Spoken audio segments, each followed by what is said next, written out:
துணை தும்பிக்கை தேவன் துணை இந்த தொல்லுலகில் வேறு இல்லை என்று ஒரு தும்பிக்கை தேவன் துணை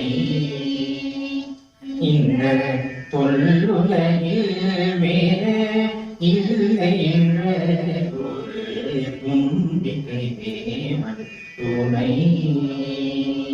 இந்த தொல்லுலகில் வேறு இல்லை என்று ஒரு தும்பிக்கை தேவன் துணை இந்த தொல்லுலகில் வேறு இல்லை என்று ஒரு தும்பிக்கை தேவன் துணை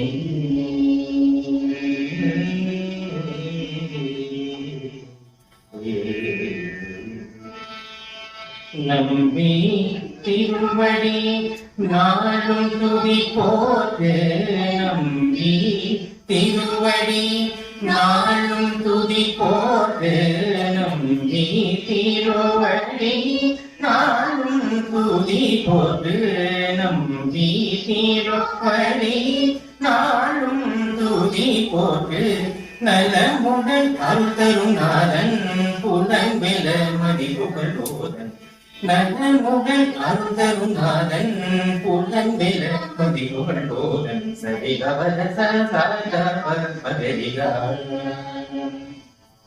சரிகவர சதா பரிகா காத்ரி சதா பரி சரிகவர சதா பரிகா காத்ரி சதா பரி சரிகா சரிகவ சரிகவர சரிகவர கரி சரபர கரி சரபரி சதபக பர கரி சரபரி சதபக சதபரி தும்பிக்கை தேவன் துணை இந்த தொல்லுலகில் வேறு இல்லை என்று ஒரு தும்பிக்கை தேவன் துணை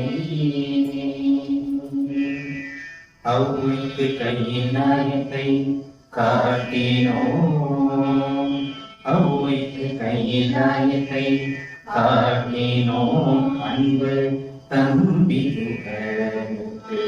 பெண் கூட்டினோம் அவ்வைக்கு கையிலாயத்தை காட்டினோம் அன்பு தம்பி பெண் கூட்டினோம் கற்புதன் கற்பிதன் பொற்பதன் அற்புதன் கற்பிதன் பொற்பதன் அவனை அண்டி நின்றவர் துன்பம் என்பது அகன்று சென்றிட நன்கு வந்தருள் அற்புதன் கற்பிதன் பொற்பதன் அவனை அண்டி நின்றவர் துன்பம் என்பது அகன்று சென்றிட நன்கு வந்தருள் சரிகவர சதா சரிகவர சதா பரிகா காத்ரி சதா பரி சரிகவர சதா பரிகா காத்ரி சதா பரி சரிகா சரிகவ சரிகவர சரிகவர கரி சதபர கரி சதபரி சதபக பர கரி சதபரி சதபக சதபகரி தும்பிக்கை தேவன் துணை இந்த தொல்லுலகில் வேறு இல்லை என்று ஒரு தும்பிக்கை தேவன் துணை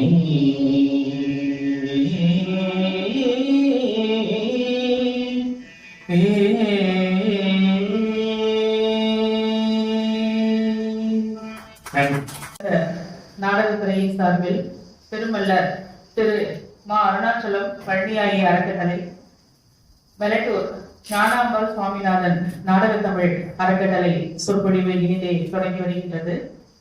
இந்நிகழ்வு நடத்துவதற்கு எங்களுக்கு அனுமதி அளித்து தலைமை உரை ஆற்ற வந்துள்ள துணைவேந்தர் பொறுப்புக்குழு அம்மையார் அவர்களுக்கும் மற்றும் துணைவேந்தர் பொறுப்புக்குழு உறுப்பினர் அமுதா அம்மையார் அவர்களுக்கும் மற்றுமுள்ள உறுப்பினர் அனைவருக்கும் நாடகத்துறையின் சார்பிலும் நன்றியை தெரிவித்து அனைவரையும் வருக வருக என்று அன்புடன் வரவேற்கின்றேன்.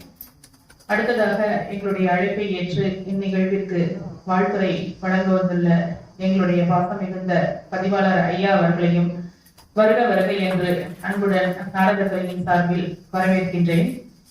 இந்நிகழ்வை நாங்கள் சென்ற மாதம்தான் திட்டமிட்டு யாரை கொண்டு நடத்தலாம் ஏனென்றால் இந்த அறக்கட்டளையானது ஒரு சொற்பொழிவு கடந்த ஆண்டு இலங்கையிலிருந்து வந்து அவர் வடமொழி தென்மொழி கூத்துகளை பற்றிய ஒரு விளக்க உரையுடன் அவர் ஒரு சந்திரகுமார் அவர்கள் நிகழ்த்தினார்கள்.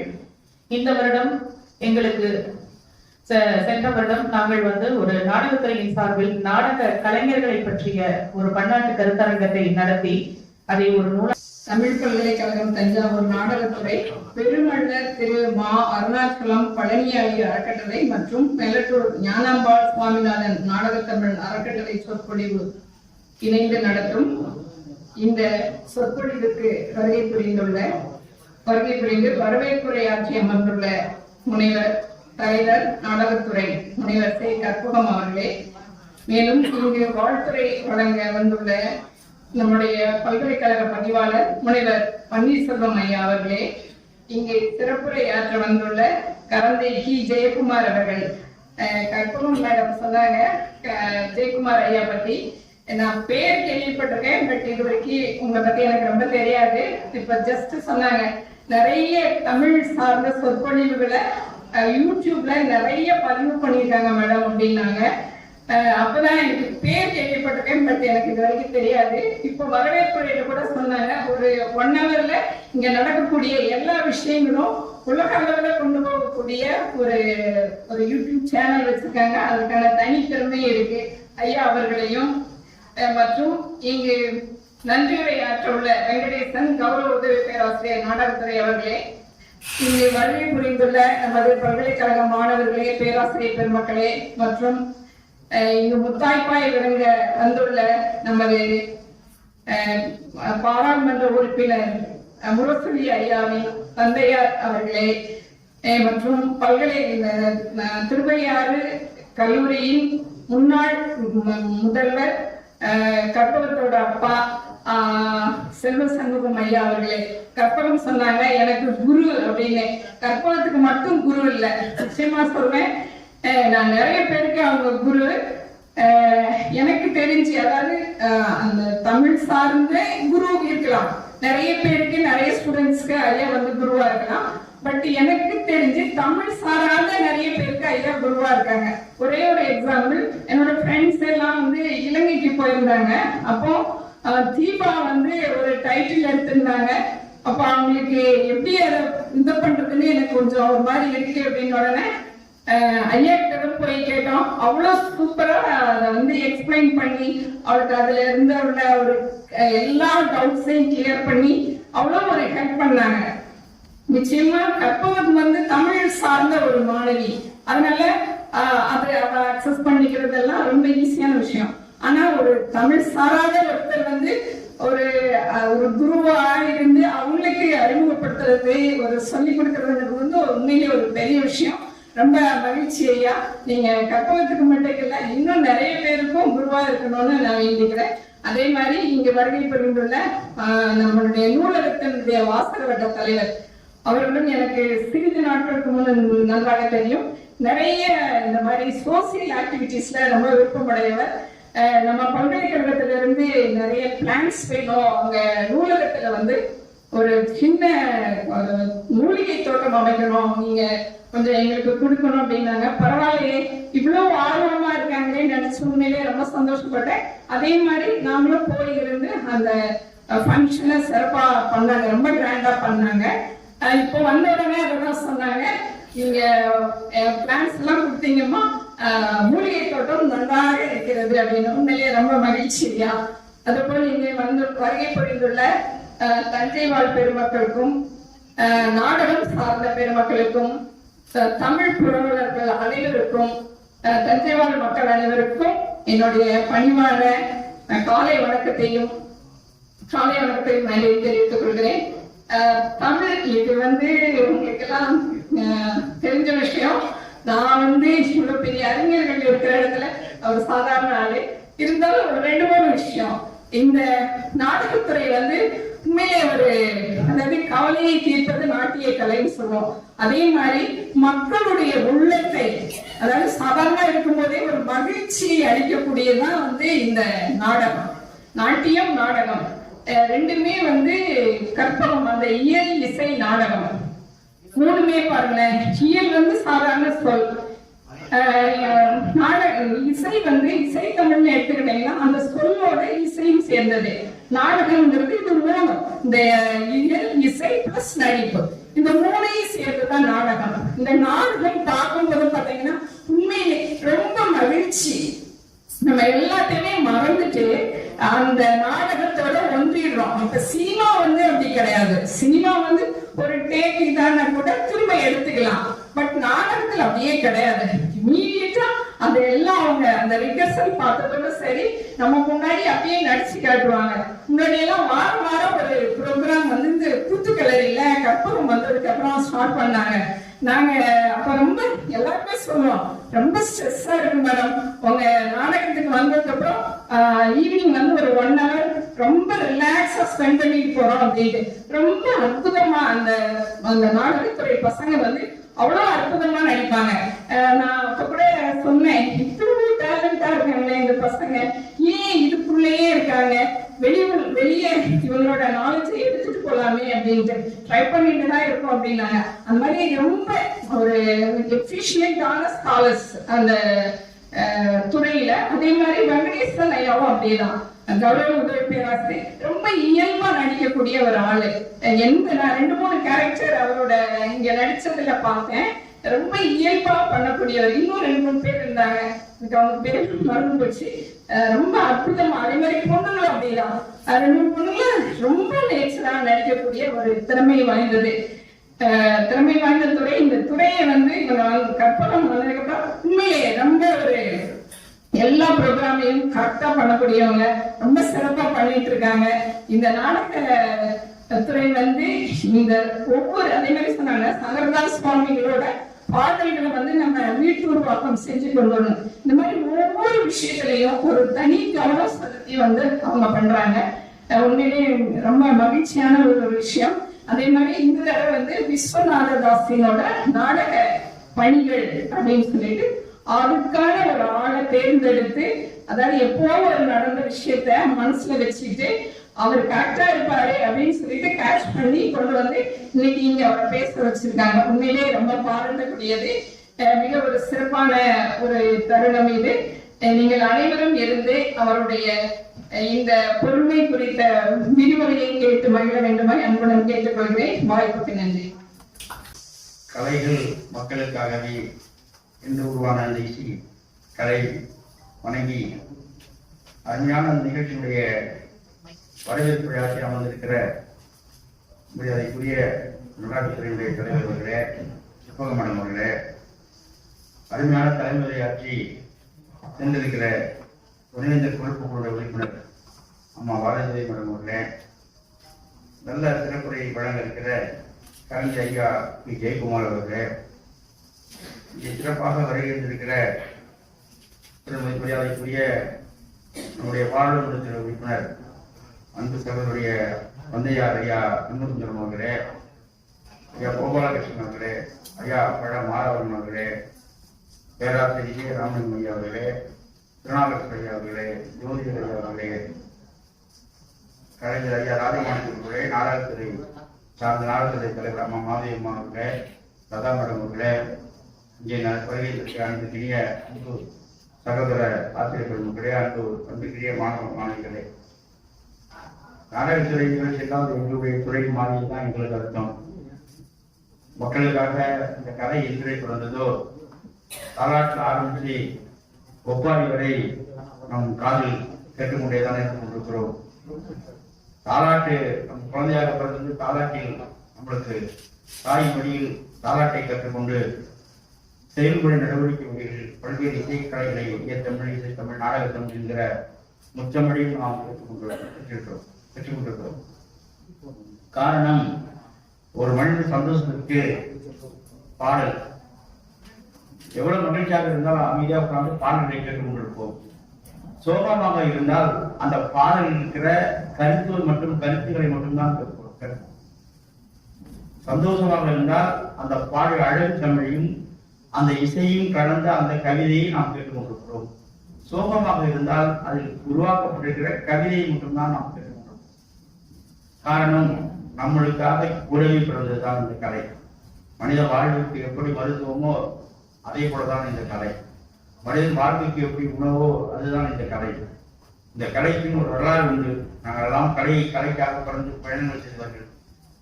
மேடம் சொன்ன மாதிரி நம்முடைய நாடக கலைஞர்கள் சொன்ன கருத்துக்களில் நாங்கள் தெருக்கூத்து கலைஞராக தான் நாங்கள் எல்லாம் கல்லூரி சட்டக்கல்லூரி படிக்கும் பொழுதே மாணவர்களுக்கு ஏதாவது விழிப்புணர்வு நாடகங்களை திருவாக போட்டு கண்ணுக்கு மை வைத்தால் அழகு கட்டை விரலுக்கு மை வைத்தால் அழகா அப்படிங்கிற ஒரு கவிதை கொடுத்து வைங்கவர்கள். கண்ணுக்கு மை வைத்தால் அழகு கட்டை விரலுக்கு மை வைத்தால் அழகா என்கிற ஒரு கருத்தை தமிழ்நாடு பூரா திருவாக கொண்டு சென்ற கலைஞர்கள் நாங்கள் தான். அந்த அளவுக்கு இந்த கலை நம்முடன் பிறந்தது. இந்த கலையை நாம் பார்ப்பதற்கும் இந்த கலையை பாதுகாப்பதற்கும் தான் நாம் போராட வேண்டும். இது நம்மளை விட்டு போக முடியாது. நாடகத்துறையெல்லாம் எங்களுக்கு ரொம்ப பிடித்தமான துறை. நாடகம் மூலம்தான் இந்த மக்களுக்கு எதுவும் கொண்டாட முடியும். நாடகம் மூலம் மக்களுக்கு நல்ல கருத்துக்களை நாம் கொண்டு சென்றிருக்கின்றோம். இன்று எவ்வளவு டெக்னாலஜி அறிவியல் இருந்தாலும் இன்னும் அர்ஜென்டா நாடகத்தை பார்ப்பதற்காக ஓடி ஓடுகிறோம். அந்த 10 மணிக்கு ஆரம்பிச்சு சாப்பிட 5 மணி வரைக்கும் அந்த அர்ஜென்டா நாடகம் நம்ம எடுத்து கலந்து போகிறோம். அந்த அளவுக்கு அந்த கதை எப்படி இருந்தது. அந்த வள்ளி தெய்வ நாடகங்கள் எங்க ஒரு பகுதியில் எங்க ஒரு நாடகம்னா நைட் வள்ளியை பைக் எடுத்து அந்த அவங்க சொல்கிற கருத்துக்கள் அந்த அறிந்தாந்த சிந்தனைகள் எல்லாம் ஆற்றலையும் மேம்பாட்டையும் பாதுகாக்க உதவுகிறது என்று சொல்லிக்கொண்டு வாழ்க்கை இந்த கலை நாடக கலை என்று சொல்லி வாய்ப்புக்கு நன்றி விரிவடைகிறது. தமிழ் பல்கலைக்கழகத்தின் சார்பில் தமிழ் பல்கலைக்கழகத்தின் நாடகத்துறையின் சார்பாக நடைபெறுகின்ற நிகழ்ச்சியில் பங்கு பெற எனக்கு வாய்ப்பளித்த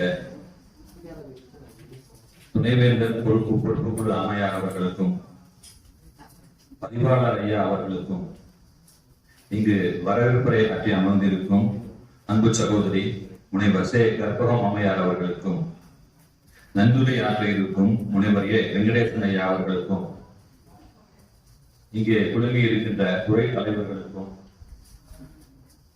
பேராசிரியர் பெருந்தகைகளுக்கும் ஆய்வு மாணவர்களுக்கும் நன்றியை தெரிவித்துக் கொள்கிறேன். இங்கு வந்திருப்பவர்கள் எல்லாம் முக்கியமான மனிதர்களாக இருக்கிறார்கள்.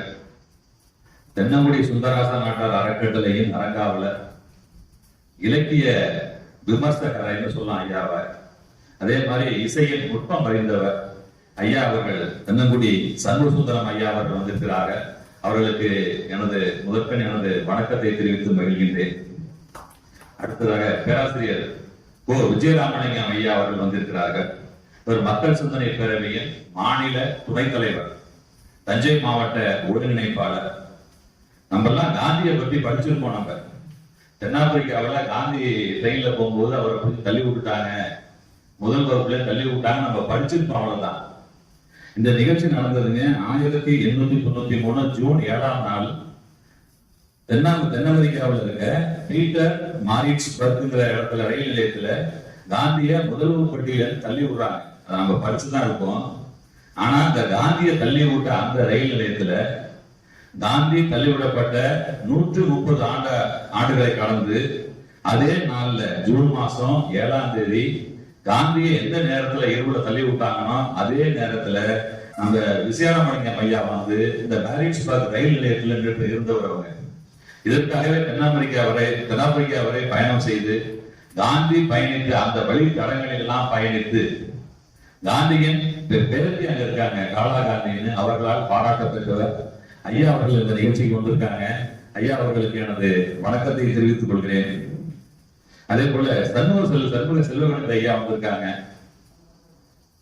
ஒரு 2-3 வருடமா எங்க வீட்டுக்கு அடுத்த தெரு தான் ஐயா.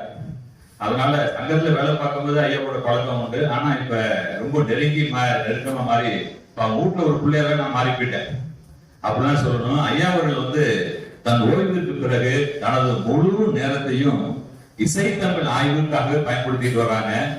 ஐயா வீட்டுக்கு போனா அந்த புத்தகத்தை பார்த்தாலே நமக்கு மலைப்பா இருக்கும். இதெல்லாம் படிப்பாங்களா, சும்மா பாக்குறது வச்சிருக்காங்களாங்கிற மாதிரிங்க. எந்த குடும்பம் போனாலும் புத்தகம் தான் இருக்கு அவங்க. சமையல் பண்ற ஜாமான், மளிகை ஜாமான் ரொம்ப குறைவுன்னு வச்சுக்கலாம். புத்தகம் தான் இருக்கு, எங்க பார்த்தாலும் வெறும் புத்தகமா இருக்கும். சில புத்தகம் எல்லாம் பார்த்தா தலைக்கு வச்சுக்கிற அளவுக்கு மொத்தமான புத்தகம் எல்லாம் அடுக்கி வச்சிருக்காங்க. ரொம்ப ஆச்சரியமா இருக்கும் அவங்க பாக்குறதுக்கு. ஐயா அவர்கள் இதுவரைக்கும் 70 நூல்களை எழுதி வெளியிட்டு இருக்கிறார். 51 விருதுகளுக்கு சொந்தக்காரர். ஐயா அவர்களுக்கு எனது வணக்கத்தை உரித்தாக்கி மகிழ்கின்றேன். உலக திருக்குறள் பேரவையின் செயலாளர் ஐயா வந்திருக்காங்க. தமிழ்நாட்டு அரசின் தமிழ்ச்செம்மல் விருது பெற்றவர்கள் ஐயா அவங்க. ஐயாட்ட வந்து ஒரு வியப்புக்குரிய செய்தினா, இவங்க வந்து ஆங்கில இலக்கியம் படிச்சவங்க. ஆனா பேசும்போது ஆங்கில சொல்லோ பிற மொழியில எந்த மொழியும் கலக்காம தனி தமிழ்ல பேசுற வல்லமை வாய்ந்தவங்க தமிழ்ச்செம்மல் பல மாதவர்மன் ஐயா அவர்களுக்கு எனது வணக்கத்தை தெரிவித்து மகிழ்கின்றேன். கோபாலகிருஷ்ணன் ஐயா வந்திருக்காங்க. தஞ்சை மாவட்ட வாசகர் வட்ட தலைவர். ஐயா அவர் வந்து வாசகர் வட்ட தலைவரா பொறுப்பேற்றதுக்கு அப்புறம் பாத்தீங்கன்னா 2 வருஷத்துக்கு முன்னாடி இருந்த நூலகத்துக்கும் இன்னைக்கு இருக்க நூலகத்துக்கும் சம்பந்தமே இல்லை. அந்த நூலகத்தோட முதல் தளம் முழுவதும் பாத்தீங்கன்னா மேற்கூரை அமைச்சிருக்காங்க. ஐயாவோட முயற்சினால அந்த மேற்கூரைக்கான செலவு மட்டும் பாத்தீங்கன்னா 60 லட்சம். அது இல்லாம நம்ம பாராளுமன்ற உறுப்பினரோட அப்பா வந்திருக்காங்க. பாராளுமன்ற உறுப்பினரை போய் அவங்கள்ட்ட பேசி ஒரு தனி கட்டிடங்க 50 லட்சத்துல ஒரு கூடுதல் நூலக கட்டிடம் அமைச்சு திறப்பு விழா 24ஆம் தேதி திறப்பு விழா நடக்க போகுது. அதுக்கு ஐயா தான் காரணம். அதே மாதிரி அங்க தேர்வுகள் படிக்கிற மாணவர்களுக்கு தனது உறவினர் மூலமாவே கிட்டத்தட்ட 2 லட்சம் ரூபாய்க்கு மேல புத்தகம் வாங்கி கொடுத்திருக்காங்க. கிட்டத்தட்ட ஐயா வந்து வாசகர் வட்ட தலைவரா பொறுப்பேற்றுக்கிறதுல இருந்து அவங்க அங்க செஞ்சிருக்க பணி பார்த்தோம்னா கிட்டத்தட்ட 1.5 கோடி ரூபாய்க்கு மேல அங்க அந்த நூலகத்துக்கு கொண்டாந்து கொடுத்து நூலகத்தையே வந்து புரணம் வச்சு புதிய வடிவ உருவாக்கியிருக்காங்க. ஐயா அவர்களுக்கு எனது வணக்கத்தை தெரிவித்துக் கொள்கிறேன். இந்த நிகழ்ச்சிக்கு என்னோட அப்பா வந்திருக்காங்க, கவிஞர் பா. திருநாவுக்கரசு அவர்கள். இவங்க வந்து சிங்கப்பூர்ல வந்து தமிழ் விரிவுரையாளராக பணியாற்றாங்க. 15 வருஷத்துக்கு மேல பணியாற்றினாங்க. இன்னைக்கு இங்கே வேலை பார்த்துட்டு இருக்கலாம். இன்னைக்கு எல்லாம் வேலை பார்த்தா மாசத்துக்கு பல லட்சம் ரூபாய் சம்பளம் கிடைக்குங்க. ஆனா அதெல்லாம் விட்டுட்டு நான் குடும்பத்தை தெரிஞ்சிருக்க விரும்பல, இங்க தஞ்சையில் இருக்க தமிழ் உறவுகளோட சேர்ந்து இருக்கிற விரும்புன்னு வச்சுட்டு பல லட்சம் ரூபாய் வருமானத்தை விட்டுட்டு இன்னைக்கு வந்து தஞ்சாவூருக்கு வந்திருக்காங்க. அரசு இலக்கிய முற்றம்ங்கிற அமைப்பை நிறுவி அதன் மூலம் வந்து தமிழ் பணி ஆற்றி வருகிறார்கள். இதற்கான கவிஞர் பா. திருநாவுக்கரசு அவர்களுக்கு எனது வணக்கத்தை தெரிவித்து மகிழ்கின்றேன். மேலும் இங்கு வாசகர் வட்டத்தை சார்ந்த திரு தனபாலன் ஐயா வந்திருக்காங்க. திரு டொமினிக் சேகர் ஐயா, திரு மணிமாறன் ஐயா, திரு பஞ்சாட்சரம் ஐயா வந்திருக்காங்க. ஈரோடுல இன்கம் டாக்ஸ் ஆபீசராக பணியாற்றிய எனது நண்பர் மோகன் வந்திருக்காங்க. இங்க அனைவருக்கும் எனது வணக்கத்தை தெரிவித்துக் கொள்கிறேன். இங்க ஆய்வு மாணவர்களுக்கும் பேராசிரியர் குழந்தைகளுக்கும் எனது வணக்கத்தை தெரிவித்துக் கொண்டு வீரத்தியாகி விஸ்வநாத் தாஸ் பற்றிய எனது ஒரு சிற்றுரையை தொடங்குகின்றேன். தமிழகத்தில் தோன்றிய விடுதலை போராட்ட வீரர்கள்ன்றவங்க எண்ணற்றவர்கள் தமிழ்நாட்டிலிருந்து விடுதலைக்கு தங்களோட பங்களிப்பை செஞ்சிருக்காங்க. ஆனாலும் வெகு சிலர் தான் வரலாற்றின் பக்கங்களில் இன்று வரை இடம் பிடித்திருக்கிறார்கள். மிக பலர் கால ஓட்டத்தில் காற்றில் கரைந்து காணாமல் போய்விட்டார்கள். அப்படி காணாமல் போனவர்கள் ஒருவர் தான் இந்த வீரத்தியாகி SS விஸ்வநாத தாஸ் அவர்கள் ஆவார். அந்த சுதந்திர போராட்ட காலம்னு பாத்துட்டீங்கன்னாங்க, அப்ப வந்து எழுத்தறிவுங்கிறது தமிழ்நாட்டுல ரொம்ப குறைவு. 80% மக்கள் எழுத படிக்க தெரியாதவர்கள் தான் இருந்தாங்க. அப்ப அந்த அவங்களால ஒரு பேப்பரை படிச்சியோ அல்ல இன்னைக்கு இருக்க மாதிரி தகவல் தொடர்பு சாதனங்கள்லாம் எதுவுமே கிடையாது. அப்ப அவங்களுக்கு ஒரு செய்தி போகணும்னா யாராவது ஒருத்தர் அவங்களுக்கு சொன்னாதான் முடியும். அது மாதிரி எழுத்தறிவே இல்லாத மக்கள்கிட்ட என்ன செஞ்சாங்கன்னா, இவரு அந்த விடுதலை வேட்கையை தூண்டியவர் இந்த வீரத்தியாகி விஸ்வநாத் தாஸ் ஆவார். நாடகத்தை பத்தி சொல்லும்போது சொல்றாங்க, ஒரு 100 இதழ்களால் எழுத முடியாததை 1000 மேடைகளில் கூற முடியாத ஒரு செய்தியை ஒரே ஒரு நாடகம் சாதிக்கும் சொல்றாங்க. அது மாதிரி சாதித்து காட்டியவர் தான் இந்த வீரத்தியாகி SS விஸ்வநாத் தாஸ் ஆவார். இவர் தாங்க முதல் அரசியல் நாடகக்காரர் என்று போற்றப்படுகிறார். முதல் அரசியல் நாடகக்காரர், அதாவது நாடகத்துக்குள்ள அரசியலை கொண்டு போய் புகுத்தின முதல் மனிதர் இந்த விஸ்வநாத் தாஸ் தான். அது வரைக்கும் நாடகம் நடக்கும், புராண நாடகம் நடக்கும், சிவபெருமனை பத்தி நாடகம் நடக்கும், முருகனை பத்தி நடக்குமே தவிர அந்த புராண நாடகத்துக்குள்ள கொண்டு போய் அரசியலை புகுத்தின முதல் மனிதர் இந்த விஸ்வநாத் தாஸ் தாங்க. இந்த விஸ்வநாத் தாஸ் பத்தி கொஞ்சம் தெரிஞ்சுக்கணும். ஐயா வந்து விஸ்வநாத் தாஸ் வந்து விருதுநகர் மாவட்டம் சிவகாசியில ஒரு மருத்துவர் சமுதாயத்தை சார்ந்த குடும்பத்துல சுப்பிரமணியம் ஞானாம்பாள் தம்பதியினரின் 2வது மகனாக 1886ஆம் ஆண்டு ஜூன் மாதம் 16ஆம் நாள் பிறக்கிறாங்க. ரெண்டாவது குழந்தை இது.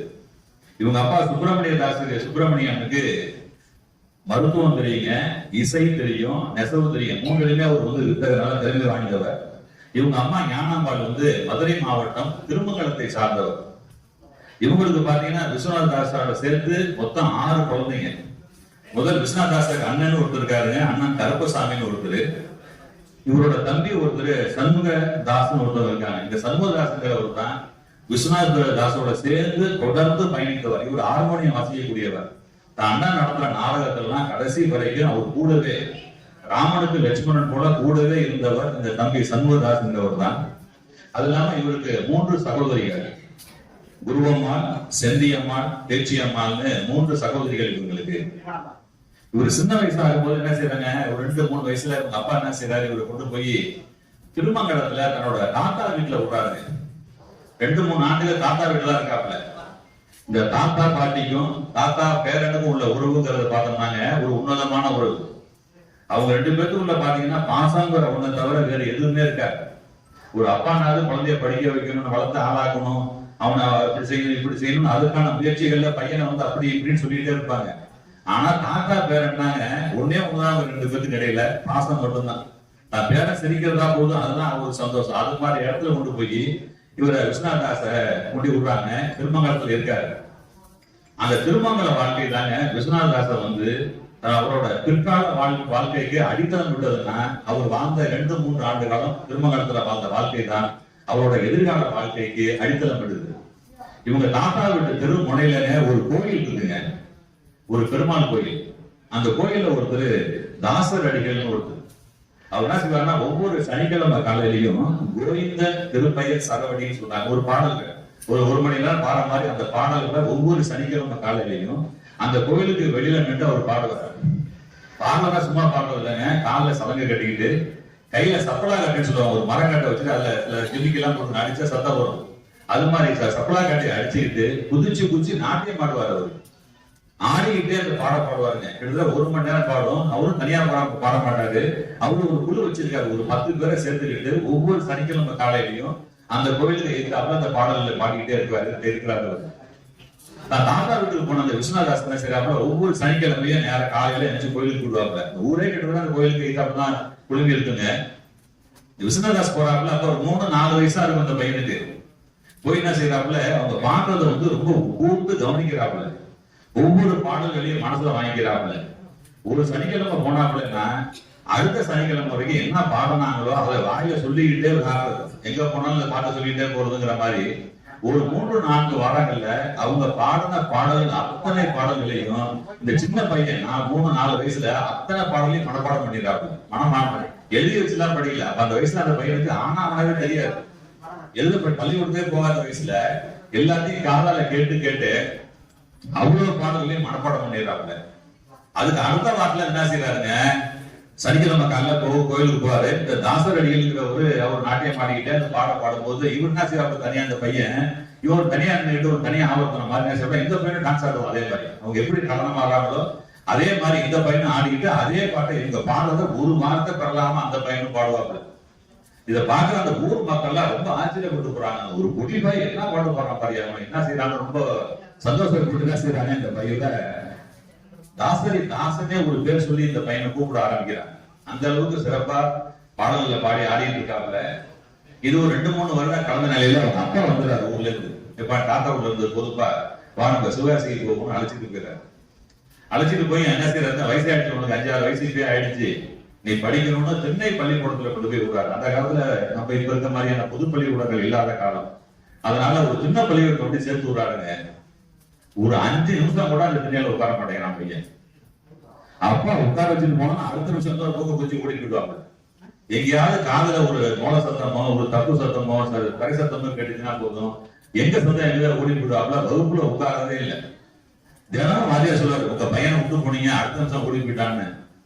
தினமும் அவங்க அப்பா அவனுக்கு அந்த பையனை போட்டு அடிக்கிறாரு. படிக்கிறியா இல்லையா, நீ படிச்சாதான் உனக்கு எதிர்காலம் அடிக்கிறாரு. என்ன சொன்னாலும் அவன் அசைஞ்சே கொடுக்கல, அவன் பாட்டு ஓடி போயிடுறான். இதுலயே 1 வருஷத்துக்கு மேல ஒரு முயற்சி பண்ணி பாக்குறாரு, முடியல. ஒரு கட்டத்துல முடிவுக்கு வந்துறாரு, நம்ம பையனை நம்மளால படிக்க வைக்க முடியாது. அடுத்தது என்ன செய்யலாம்னு பாக்குறாரு. இப்ப நமக்கு குடும்ப தொழில் ஒன்று இருக்கு, நீ வா, நீ நாளைல இருந்து கடைக்கு வந்தது நம்ம குடும்ப வேலையை பார்க்கலாம்டான்னு கூப்பிடுறாரு. அதுக்கு இந்த பையன் வரமாட்டேங்கிறான். கட்டாய பத்தி அழைச்சிட்டு போனான்னு நடந்துகிட்டே இருப்பா, திரும்பி பார்த்தாலும் அப்படி ஆள் பண்ண மாட்டான், எங்கேயாவது ஓடிட்டு அந்த பையன் ஒண்ணுமே பண்ண முடியல. வீட்டுக்கு வந்து பார்த்து அடிப்பாரு, எங்கடா கடைக்கு சொன்ன, எங்கடா போயிட்டேன்னு சொல்லி அடிப்பாரு. இவன் அசைஞ்சே கொடுக்கல, எவ்வளவு அடிச்சாலும் என்ன பண்ணி கொடுத்து போக மாட்டேங்கிறான். அப்பா வைக்கிற வேலை பார்க்குற கடைக்கும் போக மாட்டேங்கிறாப்ல. கொஞ்ச நாள் பாக்குறாப்ல, என்ன தினமும் நம்மளை போட்டு அடிச்சுக்கிட்டே இருக்காரு, இவர் கண்ணுல பட்டாதானே நம்மள அடிப்பாரு, இனிமே அப்பா கண்ணிலே படக்கூடாதுன்னு முடிவு பண்ணிட்டு அப்பா வீட்டுல இருக்கிற நேரம்லாம் அந்த பையன் வீட்டு பக்கமே போறது இல்லை. யாரும் எயிட்ட விட அடுத்த விட எங்கேயாச்சும் ஒழிஞ்சிட்டு இருந்து அப்பா எங்க இருக்காரான்னு பார்ப்பான். அப்பா வெளியில போற நேரம் பார்த்து வீட்டுல ஓடி போய் அவங்க அம்மா கூட்டமா சாதம் கொடுமா பசிக்கிறேன் சாப்பிட்டுட்டு அடுத்த நிமிஷம் வெளியில கூட்டிட்டு விடும். இதே மாதிரி அப்பா கண்ணிலே படாமே ஓடுறான். அப்ப அந்த ஊர்ல தொந்தியப்ப நாடான்னு ஒரு தோல் மண்டி நடத்துறாரு. ஒரு நாடகத்துறையில இருந்தவர். அவர் இந்த பையனை கவனிச்சுட்டே இருக்காரு. இந்த பையனோட அப்பா கூட பையனோட ஆர்வம் என்னன்னு தெரியல, ஏதோ காட்டுக்குள்ள ஓடிக்கலாம்னு நினைச்சுட்டே இருக்காரு. ஆனா அந்த தொந்தியப்ப நாடாங்கிறது இந்த பையனை கரெக்டா கண்டுபிடிச்சு இவனோட ஆர்வம் பூரா நாடகத்துல இருக்கிறது புரிஞ்சுக்கிட்டு அவனை கூப்பிட்டு, நீங்க நான் பயிற்சி தரேன்னு சொல்லி நாடகத்துல எப்படி நடிக்கிறதுன்னு அவருக்கு பயிற்சி கொடுக்குறாரு. அந்த பையனுக்கு தனி ஒருவனுக்கு பயிற்சி கொடுக்குறாரு. அதே மாதிரி இவன் பாட்டு போறான், ஆனா முறைய எப்படி பாடுறதுன்னு சொல்லி தராரு. பல நாள் அவன் சொல்ற நேரத்துலாம் போறான். சின்ன பிள்ளைகளை விட்டா ஓடினாலு இவன் போய் அவங்க ஐயா சொல்லி கொடுத்தான்னு அவங்க போய் கத்துக்கிட்டு கிட்டத்தட்ட ஒரு வருஷம் 2 வருஷம் அவங்க கூடவே இருக்கு. அவங்க இருந்து எப்படி நடிக்கிறது, எப்படி முறையாக பாடுவதுங்கிறதெல்லாம் அவர்கிட்ட வந்து தொடர்ந்து கத்துக்கலாம். அப்படின்னு மாதிரி கத்துட்டு இருக்கிற நேரத்துலங்க அவங்க ஊருக்கு வெளியில ஒரு கோயில் ஒண்ணு, திரௌபதி அம்மன் கோயில் ஒண்ணு, சரி பத்திரகாளி அம்மன் கோயில் ஒண்ணு இருக்கு.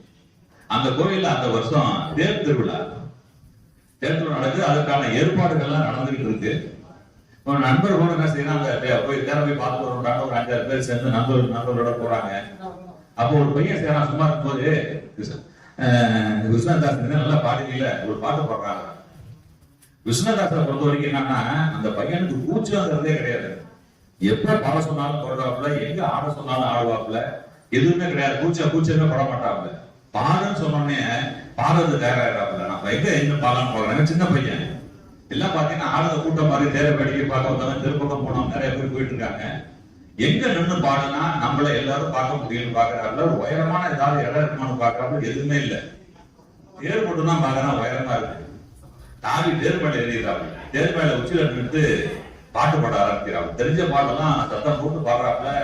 அந்த ஊர் மக்கள் எல்லாம் பார்த்து அசந்துக்கிறாங்க. என்ன ஒரு சின்ன பையன் இவ்வளவு சிறப்பா பாட்டு பாடுறாங்கன்னு எல்லாருமே தங்களை மறந்து நிக்கிறாங்க. அந்த பாட்டை வெளியே பார்த்தா தேருக்கு ஒரு பெரு கூட்டம் கூடி போயிடுங்க.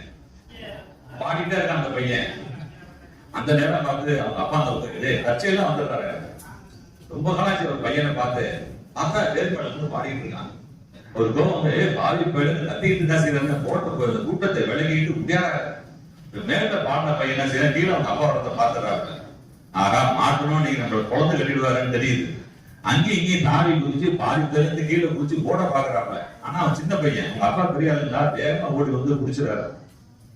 குடிச்சு அடிச்சா வாழ்க்கையிலேயே அது மாதிரி அடிவாங்க. முதுகு தோலை உரிக்கிற அளவுக்கு அடிக்கிறாரு. பூசாரிட்ட போறாரு, அவரு திட்டாரு பாவி பையில. முதலாளி மாதிரி ஏறல தேர்ல போய் நீ போய் ஏறிட்டியாடா, தேர் திட்டா பிடிச்சிடா, ஏன்டா அந்த பாவத்தை பண்ணுன்னு திட்டுறாரு. இந்த பூசாரிட்ட போய் சொல்றாரு, ஏன் பையன் தெரியாம ஏறிட்டாங்க, அவனை மன்னிச்சிருங்க, இதுக்கு ஏதாவது பரிகாரம் செய்யணும்னா சொல்லுங்க, நான் பரிகாரம் செய்யறேன் என்ன சொல்றாரு தவிர இந்த பையன் அடிச்சுக்கிட்டே இருக்காருங்க.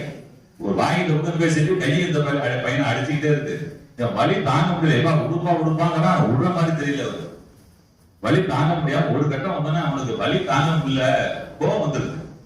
பேசுறான், தேர் மேல நான் ஏறி பணம் தேர் தீட்டா போச்சுன்னு அடிக்கிறீங்க இல்ல, நம்ம ஆளுங்க மேல ஏறி நாதஸ்வரம் வாசிக்கிறாங்க, அப்ப வந்து போயிட்டு தேர் தீட்டா போடியா, நான் ஏத்தனால மட்டும் தீட்டா போயிடுச்சான்னு அவங்க அப்பாட்ட கத்துறான். அவங்க அப்பா இன்னும் வந்துருது, தீட்டா போச்சு திருப்பி அடிக்க போறாரு. அப்ப அந்த பூசாரி வந்து கத்துறாரு, இல்லப்பா இருப்ப அடிக்காத, அவன் சொன்னதுல தப்பு இல்ல, நியாயமான கேள்விதான் கேட்டிருக்கான், அவன் தப்பு இல்ல, அவன் அடிக்காதப்பா, அவன் உன் பிள்ளைய பார்த்தா புத்திசாலி பையனா இருக்கான், அவன் எதிர்காலம் நல்லா இருக்கும், அதனால அவன் அடிக்காத, திரும்ப அடிக்காத விட்டுடுங்கிறாரு. இவருக்கு வேற வழி இல்ல, சரி போனான்னு சொல்லிட்டு சரி கிட்டத்தட்ட தான் பையனை தலைமொழிகிறாரு, நீ எக்கோட கெட்டு போடா, என்னமோ உன்னை பத்தி பேச மாட்டேன்டான்னு அன்னைக்கு விட்டுட்டு போனாலும் அதுக்கப்புறம் பையனை பத்தி அவர் பேசவே இல்லை. இந்த பையன் பாக்குற விஸ்வநாத் பாக்குறாங்க, அந்த ஊரை சுத்தி நடக்கிற சின்ன சின்ன தெருக்கூத்துலாம் இருக்குல்ல, அங்கெல்லாம் போய் எனக்கு ஒரு வாய்ப்பு கொடுக்கணும், இந்த பையனும் சேர்ந்துருக்காப்புல, தெருக்கூத்து சேர்ந்துருக்காப்புல, நாடகத்தில் நடிக்கிறேன்னு சொல்லிட்டு நாடகத்துல போய் சேர்றாப்புல. அந்த இந்த விஸ்வநாதாஸ் போன அந்த காலகட்டத்துலங்க நாடகத்துல பெண்கள் யாருமே நடிச்சது கிடையாது. எல்லாமே ஆண்கள் மட்டும் தான் நடிச்சிருக்காங்க. ஒரு பெண் வேணும்னா கூட ஒரு ஆண் தான் பெண் வேடம் போட்டு நடிப்பாங்க. அது மாதிரியான காலகட்டத்தில் விஸ்வநாதாஸ் போகும்போது என்ன செய்யறாங்கன்னா, இந்த இவருக்கு முதல்ல பெண் வேஷம் போடுறாங்க. பெண் வேடம் போட்டு பார்த்தா உண்மையான பொண்ணை விட பார்க்கறது அழகா இருக்காங்க. அது மாதிரியான முக தோற்றம் நடிப்பு வந்துட்டாங்கன்னா, நடக்கும் போதெல்லாம் பார்த்தீங்கன்னா ஒரு பெண் மாதிரியே ரொம்ப நளினமா நடக்கிறது, தான் குரலை மாத்திட்டு ஒரு பொண்ணு மாதிரியே பேசுறாங்க. உருவத்தை பார்க்காம யாரும் கேட்டாங்கன்னா பையன் பேசுறாப்லையா பொண்ணு பேசுறாப்லையான்னு தெரியாத அளவுக்கு ஒரு பெண் குரல்ல நளினமா பேசுறாப்புல. அதுக்கப்புறம் இவங்களுக்கு பெண் வேடங்கள்லாம் நடிக்க தொடர்ந்து நாடக வாய்ப்பு கிடைச்சிட்டே இருக்கு. கொஞ்சம் சம்பாதிக்க ஆரம்பிக்கிறாப்புல. வீட்டுக்கு கொஞ்சம் காசு கொடுத்தோன்னே அவங்க அப்பாவுக்கு ஒரு திருப்தி, நம்ம பையன் வந்து குறைச்சிக்குவான், நம்ம கெட்டு போடலாம் நினைச்சோம், ஏதோ தொழில் செஞ்சான் சந்தோஷப்படுறாரு. இதே மாதிரி நடிச்சிட்டு இருக்கும் போது அவருக்கு ஒரு 16 வயசு ஆயிடும். 16 வயசு வந்தாலும் தெரியும் நமக்கு ஒரு பருவம். ஆணா இருந்தாலும் பெண்ணா இருந்தாலும் அவங்க உடல்ல வந்து மாற்றங்கள், பல மாற்றங்கள் வரும். அது மாதிரி இந்த விஸ்வநாதாஸோட உடல்ல மாற்றம் வருது. ஆளு பாத்தீங்கன்னா ஆளு ரொம்ப கம்பீரமா மாறிடுறாப்புல. சாதாரணமா இருந்த பையன் நல்லா வாட்ட சட்டமான ஆளா மாறிடுறாப்புல. முகம் வந்து மாறி விடுது. முக்கியமா குரல் மாறி விடுது. ஒரு கம்பீரமான குரலா மாறி விடுது. அதுக்கப்புறம் அந்த பையன் அவரால் பெண் குரல்ல பேச முடியல. அவரால் என்னதான் முயற்சி பண்ணாலும் பெண் குரல் வரமாட்டேங்குது. ஆண் குரல்ல கம்பீரமான குரலா மாறி விடுது. வேற வழி இல்லாம அன்னைக்கு நடந்தது எல்லாமே புராண நாடகங்கள் தாங்க. அதனால இவருக்கு அதுக்கப்புறம் பெண் வேடம் போதுன்னு சொல்லிட்டு இவருக்கு ராஜா பாட்டு வேடம் கொடுக்குறாங்க, அரசர் வேடம் கொடுக்குறாங்க. இவருக்கு அரசர் வேலை கிடைக்கிற நேரத்துல பாத்தீங்கன்னா பெண்கள்லாம் கொஞ்சம் கொஞ்சமா நாடகத்துறைக்கு வந்துட்டு இருக்க காலம். ஆரம்பத்துல இல்ல, இவரு 16 வயசு முடிஞ்சு இந்த ராஜா பாடம் நடிக்கும் போது பெண்கள் நாடகத்துறைக்கு வர்ற காலம். ஆனா செய்யறாங்க என்ன செய்யறாங்க, இவருக்கு ஜோடியா நடிக்கிறதுக்கு யாராவது நாடக நடிகர்லாம் ஒவ்வொன்றா போய் பேசி பாக்குறாங்க. ஆனா எந்த பொண்ணுமே விஸ்வநாதாஸுக்கு ஜோடியா நடிக்க மாட்டேன்னு மறுக்கிறாங்க. ரொம்ப பிற்படுத்தப்பட்ட சமுதாயத்தை சார்ந்தவர். அவருக்கு போய் நான் எப்படி ஜோடியா நடிக்கிறதுன்னு நடிக்கவே வரமாட்டேங்கிறாங்க. அதுல அவருக்கு ரொம்ப வருத்தம். என்ன செய்யறாரு, ஒரு வள்ளி திருமணம் நடந்துட்டு அதுல என்ன செய்யறாரு, ஒரு இடத்துல ஒரு காட்சியில தன்னோட வருத்தத்தெல்லாம் பாட்டுல வெளிப்படுத்துறாரு. ஒருத்தர் கூட நான் ஜோடியா நடிக்க மாட்டேங்கிறாங்கல்ல, இந்த பொண்ணுதான் யாரும் என்ன கல்யாணம் பண்ணிக்கன்னு சொல்லி கூப்பிடலையே, நாடகத்துல தானே ஒரு 3 மணி நேரம் நடிக்க கூப்பிட்டேன், ஒருத்தர் கூட வரமாட்டேங்கிறாங்கன்னு வருத்தப்பட்டுக்கிட்டு அதையே ஒரு பாட்டா எழுதி இவரு நல்லா நாடக ஆரம்பத்துல இருந்ததுனால பாடம் எழுதக்கூடியவர், பாடக்கூடியவர்களால இவரே ஒரு பாட்டா எழுதி படிக்கிறாரு. தாழ்த்தப்பட்ட சோதரரை தாங்குவார் உண்டோ, மண்ணில் ஓங்குவார் உண்டோ, வீழ்த்தப்பட்டு வாடுகின்றார், வெம்பியே திண்டு ஆடுகின்றார், பார்த்த மன ஆவியசை பாதகத்தாலே இந்த மேதினி மேலேன்னு சொல்லிட்டு ரொம்ப உருக்கமா பாட்டு பாடுறாரு. இந்த நாடகத்தை பார்க்க வந்த பெண்கள் எல்லாம் பாத்தீங்கன்னா இவர் பாடுறதை பார்த்து கண்ணு கலங்கிடுறாங்க. விஸ்வநாதாஸுக்கு இப்படி ஒரு நிலைமை வரணுமான அவங்க, ஏன்னா அந்த அளவுக்கு பாடுறாங்க. சோகத்தை பாடும்போது எல்லாருமே பெண்கள்லாம் கண் கலங்குறாங்க. இன்னைக்கு எப்படி இந்த டிவியை பார்த்து பெண்கள்லாம் கண் கலங்கிட்டு உட்கார்ந்துருக்காங்களோ அதே காட்சி அங்க நடக்குது. எல்லா நாடகத்துல ஒரு பாடத்தை பார்த்து அத்தனை பெண்களும் கண் கலங்குறாங்க. இதே மாதிரி நடக்கும்போது முத்துலட்சுமி அம்மையார் ஒரு பிராமண குலத்தை சேர்ந்த பொண்ணு என்ன செய்யறாங்க, முதல்ல நான் வந்து விஸ்வநாதாஸுக்கு ஜோடியா நடிக்கிறேன்னு முன்னு வந்து அவங்க பல நாடகங்கள்ல நடிக்க ஆரம்பிக்கிறாங்க. இதை பார்த்து நான் மற்ற நாடக நடிகர்லாம் பாக்குறாங்க, ஒரு ஐயர் விட்டு பொண்ணை ஜோடியா நடிக்கும் போது நம்ம நடிச்சா என்ன தப்பான்னு சொல்லிட்டு மற்றவங்களும் நான் நடிக்க வேண்டாம். அதுக்கப்புறம் தான் ஒவ்வொருத்தரும் நடிக்க வர்றாங்க.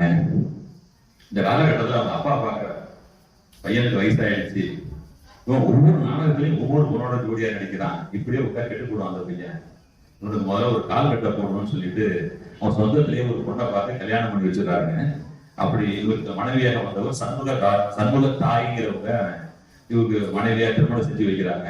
திருமணம் ஆகும் போது விஸ்வநாதாஸுக்கு வயசு 20, அந்த பொண்ணுக்கு 15 வயசு. ஆனாலும் இவங்க குடும்ப வாழ்க்கை வந்து ரொம்ப சந்தோஷமான வாழ்க்கையா போகுது. இவங்களுக்கு வந்து 5 குழந்தைங்க பிறகுறாங்க. 5 குழந்தைங்க இருக்கு. முதல் ஒரு பையன் பிறக்கிறான். பையன் போனா என்ன செய்யறாரு, தன்னோட அப்பா பேரை தான் பையனுக்கு வைக்கிறாரு. அப்பா பேரு சுப்பிரமணியன். என்ன பேர் வைக்கிறாருன்னா சுப்பிரமணிய தாசன் தான் பையனுக்கு பேர் வைக்கிறாருங்க. அடுத்தது காசிநாதன் ஒரு பையன், முத்தையா தாசன் ஒரு பையன், பிச்சையம்மாள் தங்கத்தாயின்னு 2 பெண்கள் இருக்காங்க. நல்லா நடிக்கிறாரு, புராண நாடகங்கள் நடிக்கிறாரு. அதுக்கப்புறம் இவரே ஒரு நாடக குழு ஆரம்பிக்கிறார். தானே சொந்தமா ஆரம்பிச்சு இவர் கூடவே இருக்கிறது ஒரு தம்பி தான், சண்முகங்கிற தாசங்கிறவர் தான் கூடவே இருக்காரு. மனைவி பேரும் சண்முகத்தாய். அதனால சண்முகானந்தா நாடக குழுன்னு ஒரு நாடக குழுவை இவரே ஆரம்பிச்சு தொடர்ந்து புராண நாடகங்கள் நடத்துறது தமிழ்நாடு பூரா நடத்துறாங்க. எல்லாரும் பாக்குறாங்க. நல்ல ஒரு செல்வம் வந்து செல்வ செழிப்புல இருக்க. அப்புறம் சேத்தூர் ஜமீன் ஒரு ஜமீன் இருக்கு. அந்த ஜமீன்ல இருந்த ஒரு சேவக பாண்டியன் வருது. அவர் வந்து இந்த கஞ்சிரா வாசிக்கிறதுல ரொம்ப சிறந்தவர். கஞ்சிரானா ஒரு சின்ன ஒரு தெரு மாதிரி இருக்கும். அது தட்டிட்டு இசையமைக்கிறதுல ரொம்ப சிறந்த ஒரு புலமை வாய்ந்தவர் அவரு. அவருக்கு ஒரு ஆசை, நம்ம கஞ்சிராவுக்கு யாராவது ஒரு எதிர்பார்த்து பாடி அவனை தோக்கடிக்கீங்க. நம்ம யாருக்கு எதிர்பார்த்து பாட, நான் கஞ்சிரா வாசிக்க யாராவது ஒருத்தர் பாடணும், அது மாதிரி ஆள தேவையாது. ஆனா யாருமே வரமாட்டேங்கிறாங்க. அப்பதான் சொல்றாரு, அங்க திருமங்கலத்துல ஒரு ஆள் இருக்காங்க விஸ்வநாதாசன், அந்த ஆள் நல்லா பாடுவான், அவர்கிட்ட கேளுங்க சொல்றாரு. உடனே சரி ஒரு ஆளை விட்டு கூப்பிடுவோம்னு பாக்குறாரு. அப்புறம் மனசு மாறிடுது. நம்ம கூப்பிட்டு அனுப்பிச்சோன்னா வராம போயிட்டா என்ன பண்றது, இல்லையா நானே கிளம்புறையான்னு கிளம்பி நேரம் இவரே திருமங்கலத்துக்கு போயிடாரு. திருமங்கலத்துக்கு போய் போனா இவரை பார்த்தா வாங்க வாங்க வாங்க ஏன்னு கூப்பிட்டதெல்லாம் அவருக்கு விருந்து உபச்சாரம் செய்யறாப்புல. அப்புறம் சொல்றாரு, இந்த மாதிரி நான் கஞ்சிரா வாசிக்கிறேன், நீங்க வந்து எனக்கு போட்டியா பாடணும், நான் வாசிக்கிற வாசிப்பு தகுந்த மாதிரி நீங்க பாடணுங்கிறார். இவரு இல்லைங்க நம்ம கலையில வந்து போட்டி இருக்க கூடாதுங்க, நான் வந்து அதெல்லாம் வேணாம் மறுத்து பாக்குறாரு. இல்ல நீங்க பாடியே ஆகணும்னு கட்டாயப்படுத்துறாரு. இவருக்கும் வேற வழி இல்லாம என்ன செய்யறாங்க, ஒரு பொது இடத்துல போய் உட்கார்ந்துட்டு அவர் கஞ்சிரா வாசிக்கிறாரு. விஸ்வநாதாசன் மெதுவா பாட ஆரம்பிக்கிறாருன்னு ஒரு 10 நிமிஷம் அல்லது 15 நிமிஷம் பாடியிருப்பாரு. அதுக்கப்புறம் விஸ்வநாதன் பாட பாட அந்த ஜமீன்தார் பாட்டுல மயங்கி போய் அந்த கஞ்சிரா வாசிக்கிறதே மறந்துடுறான். அப்ப கஞ்சிரா வாசிக்க வந்திருக்கோம், போட்டிக்கு வந்திருக்கோங்கிறதே மறந்துட்டு அப்படியே வாயை பொழுதுட்டு பாடுறதே பார்த்துட்டு இருக்காரு. அந்த அளவுக்கு ஒரு திறமையா பாடுறாப்புல, அடுத்தவங்களை கவர்ற மாதிரி. அது மாதிரியான பாடல் திறமை வாய்ந்தவர் இவர். இது மாதிரியான காலகட்டத்துலங்க 1919ஆம் வருஷம் தூத்துக்குடிக்கு மகாத்மா காந்தி வர. இன்னைக்கு நமக்கு தெரியும், ஏதாவது ஒரு மாநாடு நடந்துச்சு, இல்ல ஒரு தலைவர்கள் பேசுறாங்க என்ன செய்வாங்கன்னா அதுக்கு முன்னாடி ஒரு கலை நிகழ்ச்சி நடத்துவாங்க, கூட்டம் சேர்த்து கொஞ்ச நேரம், அதுக்கப்புறம் கடைசியா தலைவர் வரணும். மாநாடுனா கலை நிகழ்ச்சி நடக்கும். அதே மாதிரி காந்தி தூத்துக்குடியில பேசுறது என்ன செய்யறாங்க, யாரையாவது விட்டு பாட சொன்னா நல்லா இருக்கும் போது விஸ்வநாதாசை கூப்பிட்டு பாட சொல்லாங்கன்னு சொன்னோன்னே விஸ்வநாதாசை கூப்பிடுறாங்க, நீ வந்து காந்தி எழுத்தாப்புல காந்தி இருக்கும் போதே அதே மேடையில இருந்து நீ பாடணும். விஸ்வநாத் சரின்னு சொல்லி இவரும் போடுறாருங்க. காந்தி உட்கார்ந்துருக்காரு, காந்திக்கு முன்னாடி நின்று பாடுறாரு. பாடுனா அற்புதமா பாடுறாரு, மக்கள்லாம் ஆரவாரம் செய்யறாங்க. காந்தி இந்த பாட்டை கவனிச்சுக்கிட்டே இருக்காரு. பாடலாம் பார்த்து அவரு ரொம்ப மகிழ்ந்து போறாரு. இங்க ஆய்வு மாணவர்கள் நிறைய பேர் இருக்காங்க, அதனால காந்தியை பத்தி ஒரு யோசனை செய்யுது. காந்தி அவர்களுக்கு நம்ம வந்து தமிழ் தெரியுங்க. அவருக்கு காந்தி வந்து தமிழ்ல பேசக்கூடியவர். அதே மாதிரி மோகன்தாஸ் கரம்சந்த் காந்தின்னு தமிழ்ல கையெழுத்து போட தெரியும் அவருக்கு. தென்னாப்பிரிக்காவில் அவர் நடத்தின போராட்டங்களுக்கு எல்லாம் அவருக்கு உறுதுணையா இருக்கிறவங்க தமிழர்கள் தான். 90% தமிழர்கள் மட்டும்தான். அவரோட போய் அடி விதிப்பட்டவங்க எல்லாம் தமிழர்கள் தான். அதனால என்ன செய்யறாரு, அவங்களுக்கு நன்றி கடன் போடணுங்கிறதுக்காக தமிழ் கற்றுக்க ஆரம்பிக்கிறாரு. அப்ப தென்னாப்பிரிக்காவில் நடந்த போராட்டத்துல கலந்துகிட்ட ஒரு பொண்ணுதான் தில்லையாடி வள்ளியம்மை. நம்ம மயிலாடுதுறை பக்கத்துலங்க அந்த திருக்கடையூர் கோயில இருந்து ஒரு 4 கிலோமீட்டர்ல இருக்கு இந்த தில்லையாடிங்கிற ஊர். அந்த ஊரை சேர்ந்தவங்க அந்த பொண்ணு போய் எங்க தென்னாப்பிரிக்காவில தான் பிறகுறாங்க. ஆனா காந்தி போராட்டம் எல்லாம் கலந்துகிட்டு சிறைக்கு போய் சிறையில அடி கொட்டுங்க, விடுதலை வந்து ஒரு 10-12 நாளா இறந்து போயிடுறாங்க. அது வந்து ஒரு மனசை ரொம்ப பாதிக்குது. அதனால அவர் காந்தியடிகள் வந்து இந்தியாவுக்கு வந்ததுக்கு அப்புறம் என்ன செய்யறாருன்னா அந்த தில்லையாடிக்கு போகணும்னு நினைக்கிறாரு. அப்ப தில்லையாடியில உங்க குடும்பத்தை சேர்ந்தவங்க யாருமே இல்ல, இருந்தாலும் அந்த தில்லையாடி வள்ளியம்மை உருவாக்க அந்த மண்ணை போய் நம்ம விதிக்கணும்னு ஆசைப்பட்டு ஒரு தில்லையாடிக்கு போறாங்க. காந்தி போய் யாருமே கிடையாது. அங்க போய் என்ன செய்ய, ஒரு மரத்தடியில ஒரு மணி நேரம் உட்கார்ந்துருக்காரு. 1 மணி நேரம் உட்கார்ந்ததுக்கு அப்புறம் தான் அவருக்கு மனசுல ஒரு நிம்மதி, நம்ம வந்துட்டோங்கிற நிம்மதி. அது மாதிரி தமிழர்களை நேசித்தவர் அவர். அவர் வந்து சபர்மதி ஆசிரமம்னு ஒரு ஆசிரமம் நடத்தினாரு, நம்ம எல்லாருக்குமே தெரியும். அந்த சபர்மதி ஆசிரமத்துல தினமும் பாத்தீங்கன்னா பிரார்த்தனை பாடல் நடக்கும். குஜராத்ல பாடலாம் பாடுவாங்க. ஆனா ஒவ்வொரு நாளும் சபர்மதி ஆசிரமத்துல தமிழ் பாடல்களை பாடிதான் பிரார்த்தனை பண்ணியிருக்காங்க. அந்த சபர்மதி ஆசனத்தை ஒருங்கிணைந்த நிர்வாகி சொல்றாரு, மகாத்மா காந்தி இல்லாம நிறைய நாள் இங்க பூஜை நடந்திருக்குங்க, ஆனா தமிழ் பாட்டு பாடாம நாங்க பூஜை நடத்தினதே கிடையாது, பிரார்த்தனை பண்ணதே கிடையாதுன்னு சொல்றாரு. காந்தியடிகளுக்கு வந்து பாத்தீங்கன்னா இந்த கற்க கசடரைங்கிற வார்த்தை வந்து மிக பிடிக்கும் அவருக்கு. அதே மாதிரி பிறப்புண்டேல் இறப்புண்டுங்கிற அந்த வார்த்தை இருக்கு பார்த்தீங்களா, எப்படி ஒரு மிகப்பெரிய கருத்தை ரொம்ப எளிமையா சொல்லியிருக்காங்க தமிழ்ல, ரொம்ப ஆச்சரியப்பட்டு போறவர். அதே மாதிரி திக்கற்றவருக்கு தெய்வமே துணைங்கிறத அந்த வார்த்தையை கேட்டு அவரு என்னன்னா இப்படிலாம் இருக்கு தமிழ்ல ரொம்ப அதிர்ச்சிச்சு போனவரு. இவர் என்ன செய்யறாரு, தன்னோட சபர்மதி ஆட்டத்துல தினமும் ஒரு தமிழ் பாடல், என்ன பாட்டு போறாரு தெரியுங்களா, திருவாசகத்துல இருந்து ஒரு பாடலை அவர் தேர்ந்தெடுக்கிறார். அச்சோ பதிகத்துல இருந்து ஒரு பாட்டுங்க, முத்தி நெறி அறியாத ஒருவரோடு முயல்வேனே, பக்தி நெறி அறிவித்து பல வினைய பாரமன்னம், சித்தமலம் அறிவித்து சிவமாக்கி என்னை ஆண்ட அத்தன் எனக்கு அருளியவாறு யாரு பெறுவார் அச்சோவேங்கிற ஒரு திருவாசக பாட்டை தினந்தோறும் சபர்மதி ஆற்றுல பாட வைக்கிறாரு, பாடிக்கிட்டே இருக்காரு. அந்த அளவுக்கு அவர் தமிழ் மேல ஈடுபாடு உள்ள ஒரு மகாத்மா காந்தி. இன்னொரு செய்தி எல்லாருக்குமே நிறைய பேருக்கு வியப்பு தரும். இந்தியா என்னைக்கு சுதந்திரம் வாங்கிச்சோ அன்னையில இருந்து என்ன செய்யறாங்க, எல்லாரும் நம்மள ஹிந்தி படிக்க சொல்லிக்கிட்டே இருக்காங்க. இந்தியா முழுமையும் எல்லாரும் ஹிந்தி படிக்கணும், இந்தியா முழுக்க ஒரே மொழி தான் இருக்கணும், ஒரே நாடு ஒரே மொழின்னு சொல்லிக்கிட்டே இருக்காங்க. நம்மள ஹிந்தி படிக்க சொல்றாங்க. ஆனா அவங்கள பார்த்து தமிழ் படிக்கிறான்னு சொன்ன ஒரே ஆளு மகாத்மா தான். அவரே எழுதுறாருங்க, அவர் கட்டளை எழுதுறாரு. இந்த டிரான்ஸ்வால்னு ஒரு பிரச்சனை சொல்றாரு. தென்னாப்பிரிக்காவில் இருக்கும்போது நிறைய தமிழ் நிறைய சட்டத்திட்டம் போடுறாங்க. நம்ம தமிழ் முறைப்படி செஞ்சுக்கிட்ட திருமணம் செல்லாதுங்கிறாங்க. போனா நீ போய் சர்ச்சில் போய் கல்யாணம் பண்ணிட்டு பதிவு பண்ணிட்டு அப்பதான் திருமணம் செல்லுறாங்க. ஒரு ஊர்ல இருந்து அடுத்த ஊருக்கு போனோம்னா பாஸ்போர்ட் மாதிரி ஒரு அனுமதி சீட் வாங்கிட்டு போனா போக முடியுங்கிறாங்க. இதுலலாம் இவருக்கு துணை நின்றவர்கள் தமிழர்கள் தான். அதை பத்தி அவரே எழுதுறாரு. காந்தியே ஒரு இதுல எழுதுற கட்டுரையில் எழுதுறாரு, இந்த சச்சரவில் டிரான்ஸ்வால் சச்சரவில் தமிழர்கள் செய்த காரியத்தை போல் வேறு எந்த இந்திய ஜாதியும் செய்யவில்லை. ஆதலால் வேறு யாதொரு காரணமும் இல்லாவிட்டாலும் அவர்களுக்கு என் திருப்தியை உணர்த்துவதற்காக மாத்திரமாவது அவர்களுடைய புஸ்தகங்களை ஊன்றி படிக்க வேண்டும். சென்ற மாதம் அவர்களுடைய பாஷையை கவனமாக படித்து வந்தேன். ஆளை வச்சு ஒரு தமிழ் கத்துக்கிறார். சென்ற மாதம் அவருடைய பாஷையை கவனமாக படித்து வந்தேன்.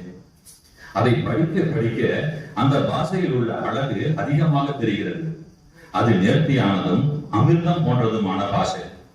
நான் படிப்பதிலிருந்து எனக்கு தெரிவது என்னவெனில், தமிழர்கள் மத்தியில் பூர்வ காலத்திலும் இப்போதும் அநேக புத்திமான்களும் ஞானவான்களும் இருந்திருக்கிறார்கள் சொல்லிட்டு கடைசியா ஒரு இன்னைக்கு சொன்ன பஞ்சுன்னு சொல்லாங்க, அது மாதிரி ஒரு பஞ்சு வைக்கிறாரு. முடிவில் இந்தியா முழுமையும் ஒரே ஜனாங்கமாக ஏற்பட வேண்டும் என்றால், இந்தியா முழுவதும் ஒரே தேசம் ஒரே மொழி சொல்றாங்கல்ல, அதை அவர் சொல்றாரு. இந்தியா முழுமையும் ஒரே ஜனாங்கமாக ஏற்பட வேண்டும் என்றால் சென்னை ராஜதானிக்கு, இன்னைக்கு நம்ம தமிழ்நாடு சொல்றாங்க, அன்னைக்கு மெட்ராஸ் கேட்டுப்பாங்க, சென்னை ராஜதானிக்கு வெளியில் இருப்பவர்களும் தமிழ் பாஷையை தெரிந்து கொள்ள வேண்டும்னு காந்தி சொல்றாரு. அவங்கள பார்த்து அப்பேர் அந்த அளவுக்கு தமிழ் மேல ஈடுபாடு உள்ளவர். அவர் என்ன செய்யறாரு, விஷ்ணுதாஸ் பாட அந்த பாட்டு கேட்டுக்கிட்டே உட்கார்ந்துருக்காரு. எப்படி மக்கள்லாம் ஆரவாரம் செய்யறாங்களோ இவருக்கும் அவ்வளவு சந்தோஷமா அந்த பாட்டை கேட்கிறாரு. பாடெல்லாம் பாடி முடிஞ்சதுக்கு அப்புறம் இவரை போய் அழைச்சிட்டு போய், இவர் தான் விஸ்வநாதாசன் ஒரு நாடகக்காரங்க, நல்லா பாடுவாரு, அறிமுகப்படுத்துறாங்க. காந்தி அவரை கூப்பிட்டு ரொம்ப சிறப்பா பாடுங்க பாராட்டுறாருங்க. அந்த பாராட்டினதோட விட்டுட்டாருன்னா விஸ்வநாதாசன் அவர் குடும்பம்லாம் இன்னைக்கு கோடீஸ்வரன் இருந்திருக்கும். அடுத்து என்ன செய்யறாரு, அவர்கிட்ட தங்களோட இசை ரொம்ப அருமையான இசைத்திறன் இருக்கு உங்களுக்கு, உங்களோட இசைத்திறனை நாட்டு விடுதலைக்கு பயன்படுத்துங்கன்னு ஒரு கோரிக்கையை வைக்கிறார், காந்தி வைக்கிறார். அந்த காந்தி இந்த வார்த்தையை சொன்ன அடுத்த நொடிங்க இவரோட வார்த்தையே மாறி போடுது, திசை மாறி போடுது. அது வரைக்கும் பாத்தீங்கன்னா ஒரு பட்டு வேட்டி பட்டு சிப்பா போட்டுட்டு இருந்தவரு தன்னோட ஆடைகள்லாம் கலந்துட்டு கலருக்கு மாறாரு. அதே போல என்ன செய்யற, நாடகத்துல சில மாற்றங்களை பண்றாரு. நாடகம்னா நாடகத்தை மாற்றவே இல்லை, அதே நாடகம் தான். எப்பொழுது நடிக்கிற நாடகம் ஹரிச்சந்திரன் நாடகம், வள்ளி திருமணம், கோவலன், நல்ல பெண்கள் நாடகம் தான். இந்த நாடகத்துல பாத்தீங்கன்னா பாட்டு நிறைய வரும். இன்னைக்கு வர சினிமா படத்துல பாத்தீங்கன்னா ஒரு 5 பாட்டுல 6 பாட்டு தான் பெரிய விஷயம். இந்த பழைய படங்கள்லாம் எடுத்து பாத்தீங்கன்னா ஒரு படத்துக்கு 30 பாட்டு இருக்கும். 2 நிமிஷம் உரையாடுனாங்கன்னா 3 நிமிஷம் பாட்டு போடுவாங்க. அப்ப அன்னைக்கு நம்ம மக்கள் பாடல்களை தான் பெருசா நேசிச்சாங்க. அது மாதிரி இருக்கும்போது என்ன செய்யறாங்க, இந்த நாடகத்துல ஒரு பாட்டு இருக்கும் இல்லைங்களா, பொதுவாக புராண நாடகத்துல அது நாடகத்துக்கு தகுந்த மாதிரி பாட்டு எழுதியிருப்பாங்க. அந்த பாட்டு என்ன செய்யறாரு, இவர் மாத்துறாரு, கொஞ்சமா மாத்துறாரு. முதல் 2 அடி எப்பொழுதும் போல பாடுறாரு. அடுத்தது பாத்தீங்கன்னா சம்பந்தமே இல்லாம அந்த பாட்டை மாத்துறாரு. அதுல இவரு எழுதுறதுலே ரொம்ப சிறப்பு வாய்ந்த பாடல்னா கொக்கு பறக்குதடின்னு ஒரு பாட்டு. அது வள்ளி திருமண நாடகம். வள்ளி திருமண நாடகத்துலங்க வள்ளி போவாங்க, ஒரு வயல்வெளியில போவாங்க. அங்க நல்லா வளர்ந்து இருக்க நெற்கதிர்களை சில பறவைகள்லாம் சாப்பிட்டு இருக்கும். அப்ப என்ன செய்வாங்க, அந்த பறவைகளை விரட்டி ஆகும். வள்ளி என்ன செய்வாங்க, ஒரு பாட்டு பாடிக்கிட்டு அந்த பறவைகளை விரட்டுறாங்க. அந்த நேரத்துல முருகன் வர்றாரு. எப்படியாவது இந்த வள்ளிய நம்ம கவர்ந்து காதலிச்சு அவங்களை கல்யாணம் பண்ணிக்கணுங்கிறதுக்காக முருகன் வராரு. முருகன் நேரடியா வராம ஒரு வேடன் வேஷத்துல முருகன் வராரு. வரும்போது இந்த வள்ளியை பாடும்போது என்ன செய்யறாரு, இவரும் சேர்ந்துக்கிட்டு ஒரு பாடல அதே பாடல இவரும் பாடுறாரு. அது மாதிரி பாடுற பாடம் என்ன செய்யறாருங்க, மாத்துறாரு. முதல் 2 வரி ஒண்ணுதான், கொக்கு பறக்குதடி பாப்பா நீயும் கோபமின்றி கூப்பிட்டடி பாப்பான்னு நான் அந்த நாடகத்துல இருக்கு அப்படியே பாடுறாங்க. அடுத்தது என்னன்னா அப்படியே அந்த பாட்டை அப்படியே தலையில மாத்துறாரு. கொக்கு என்றால் கொக்கு, நம்மை கொல்ல வந்த கொக்கு. அந்த கொக்கை வந்து ஆங்கிலேயர்களுக்கு உருவகப்படுத்தி இவர் பாட ஆரம்பிக்கிறாரு. கொக்கு என்றால் கொக்கு, நம்மை கொல்ல வந்த கொக்கு, எக்காலம் போட்டு நாளும் இங்கே ஏற்று பிழைக்குதடி பாப்பா. வர்த்தகம் செய்ய வந்த கொக்கு, நமது வாழ்வை கெடுக்க வந்த கொக்கு, அக்கறை சீமை விட்டு வந்து கொள்ளை அடித்து கொளுத்துதடி பாப்பா. தேம்ஸ் நதிக்கரையின் கொக்கு, அது தின்ன உணவில்லாத கொக்கு, கொள்ளா மாமிச வெறிபிடித்த கொக்கு, இங்கே வந்து பறக்குதடி பாப்பா. கொந்தலான மூக்குடைய கொக்கு, வெள்ளக்காரன் மூக்கு கொஞ்சம் எல்லாருக்கும் பாடுறாரு. கொந்தலான மூக்குடைய கொக்கு, அது குளிர்மணி கடல் வாச கொக்கு, அந்தோ பலிகார கொக்கு, நம்மை அடக்கி ஆளுதடி பாப்பா. மக்களை ஏமாற்ற வந்த கொக்கு, அதன் மமதை அழிய வேணும் பாப்பா. வெட்க மானமில்லாத அந்த கொக்கு, இங்கே மடிய பறக்குதடி பாப்பா. பஞ்சாபில் படுகொலை செய்த கொக்கு, அது பழிபாவம் பார்க்காத கொக்கு, அஞ்சாமல் பாஸ்கரன் தமிழ் பாடி அதை அடித்து விரட்ட வேண்டும் பாப்பான்னு இவரு அந்த பாட்டியை மாற்றி இவரு இந்த புராண நாடகத்துல போய் சுதந்திர உணர்வு ஊட்டுற மாதிரி பாட்டு பாடுறாரு. இவர் பாட பாட அந்த அரங்குமே அதிர்ந்து போதும். எல்லாரும் என்ன செய்யறாங்கன்னா கை தட்டுறாங்க, விசில் அடிக்கிறாங்க. இவர் உணர்ச்சி இருந்த போது பாட பாட இந்த நாடகத்தை பார்க்க வந்தவங்க எல்லாம் பாத்தீங்கன்னா நாடி நரம்பு எல்லாம் முறுக்கேறி போற அளவுக்கு பாடுறாரு. அதுக்கப்புறம் பாத்தீங்கன்னா இவரு இது வரைக்கும் அடுத்தடுத்த நாடகம் நடத்தும் போது ஏற்கனவே வந்த கூட்டம் பாத்தீங்கன்னா 2 பங்கு 3 பங்கு கூட்டம் வருது. அந்த காலத்துல பாட்டு கேட்கறதுலாம் நினைக்கிற மாதிரி ரேடியோ டிரான்சிஸ்டரோ எதுவுமே கிடையாதுங்க. ஒருத்தர் பாடும்போது நேரா கேட்டாதான். அதனால இவர் பாடுறதை கேட்கணும்னே கூட்டம் வர ஆரம்பிக்குது. 2 பங்கு 3 பங்கு கூட்டம் வர ஆரம்பிக்குது நாடகத்துக்கு. இவரு என்ன செய்யறாரு, தமிழ்நாடு முழுக்க போய் நாடகம் போட்டுட்டே இருக்க அந்த பாட்டை பாடுறாரு. எப்படா இருந்தாலும் பாட்டு போடுவான்னு உட்கார்ந்துருக்காங்க எல்லாருமே. அந்த அளவுக்கு பாடி பாடி மக்களை நல்லா முறுக்கேற்றிட்டே இருக்காருங்க. இது மாதிரி பாடிட்டு இருக்கும் போது இது மாதிரி ஒரு ஆள் இந்த சிக்கல் பண்ணிட்டு இருக்கான், பிரச்சனை பண்ணிட்டு இருக்காங்கிறது அந்த ஆங்கில அரசாங்கத்தோட கவனத்துக்கு போகுது. உடனே உத்தரவு போடுறாங்க, விஸ்வநாத் தாஸ் இனி ஆங்கிலேயர்களை காட்டியோ விடுதலை பற்றியோ பாட்டு பாடக்கூடாதுன்னு ஒரு தடை ஆணை போடுறாங்க. இவர்கிட்ட சொல்றாங்க, நீ போட்டு நீனே கைக்கு போட்டு நீனே வச்சுக்கிறா, நான் பாட பாடுறான்னு இவர் பாட்டு பாடிட்டு இருக்காரு. இது மாதிரி காலகட்டத்தில் நெல்லை மாவட்டத்துல கணபதி அரங்குன்னு ஒரு இது, அதுல வள்ளி திருமணம் நாடகம் நடக்குது. அதுல போய் பாட போகும்போது போய் பாடுறவரு நாடகம் நடந்துகிட்டே இருக்கும்போது ஒரு பாட்டை ஆரம்பமா என்ன செய்யறாரு, ஒரு 4-5 போலீஸ்காரங்க வந்துடுறாங்க. ஏறி போய் உங்களை கைது பண்றோம், இந்த பாரு அரசு வாரண்ட்ங்கிறாரு. யாருக்கு அரசு வாரண்ட் வச்சிருக்கேன்? உங்களுக்கு தானே விஸ்வநாதாஸ் இருக்கான். விஸ்வநாதாஸ் எங்க இருக்கான்? நான் முருகையன், முருகன் அரசு வச்சிருக்கேன்னு வந்தா எனக்கு கைது பண்ணிட்டு போ, இல்லைன்னா போனா போய் உட்காரு. இந்த நாடகம் முடிஞ்சதுக்கு அப்புறம் என்னோட வேஷத்தை கலைச்சிட்டு விஸ்வநாதாசா வர்றேன், அப்ப நீ கைது பண்ணிக்க. மக்கள் எல்லாம் கத்துறாங்க, அவங்களுக்கு காவலர்களுக்கு என்ன செய்யறது தெரியல, ஓட போய் உட்கார்ந்துறாங்க. இவர் பாட்டெல்லாம் பாடி நாடகத்தெல்லாம் முடிச்சுட்டு கீழே இறக்கி வந்தாங்க, உங்களுக்கு பிடியானே உங்களை கைது பண்றாங்க. எதுக்கு கைது பண்ணீங்க? நீங்க ஆங்கிலேயர்களை எதிர்த்து பாடினதுக்காக உங்களை கைது பண்றோம். நான் எங்கேயா பண்ண, முருகன் தான் பண்ணார், அவரை போய் கைது பண்ண, என்ன கைது பண்ண வர திருப்பி அவங்களை குழப்பறாரு. கொஞ்ச நேரம் படிமா, அதெல்லாம் முடியாது, உங்களை தான் கைது பண்ண வாங்கன்னு சொல்லி கைது பண்ணி அழைச்சிட்டு இருக்காங்க. அடுத்த நாள் கொண்டு போய் நீதிமன்றத்தில் நிறுத்துறாங்க. ஜட்ஜி கேட்டுட்டு 1 வருடம் சிறை தண்டனை, 1 வருஷம் வாக்குப்படுத்தி ஜெயிலில் இருக்காரு. இந்த நிகழ்ச்சிக்கு அப்புறம் பாத்தீங்கன்னா ஒரு நாள் அந்த சாயந்தரம் நாடகம் நடத்துவாரு, ராத்திரி கைது பண்ணிடுவாங்க. 1 மாசம் சிறை தண்டனை, இல்ல 6 மாசம், 2 வருஷம், இல்ல வந்து அபராதம் விதிக்கிறேன் பாரு, நான் அபராதம் கட்ட மாட்டேன் பாரு, திருப்பி பிடிச்சி உள்ள போட்டுருவாங்க. இது மாதிரி ஒரு வாழ்க்கை பூரா பாத்தீங்கன்னா அதுக்கப்புறமே சிறைன்னு சிறையிலேயே போயிட்டு இருந்தீங்க. அவருக்கு 1-2 தடவை நண்பர் எல்லாம் போய் அபராதம் கட்டுவாங்க, பாயா நமக்கு வேலை இருக்கு, நாடகம் இருக்கு, நீ பாட்டுக்கு ஜெயிலுக்கு வந்து யார் நாடகத்தை பார்க்கறதுன்னு. இவரு பணமே கட்ட மாட்டேன்னு ஜெயிலுக்கு தான் போயிட்டு இருக்காருங்க அவரு.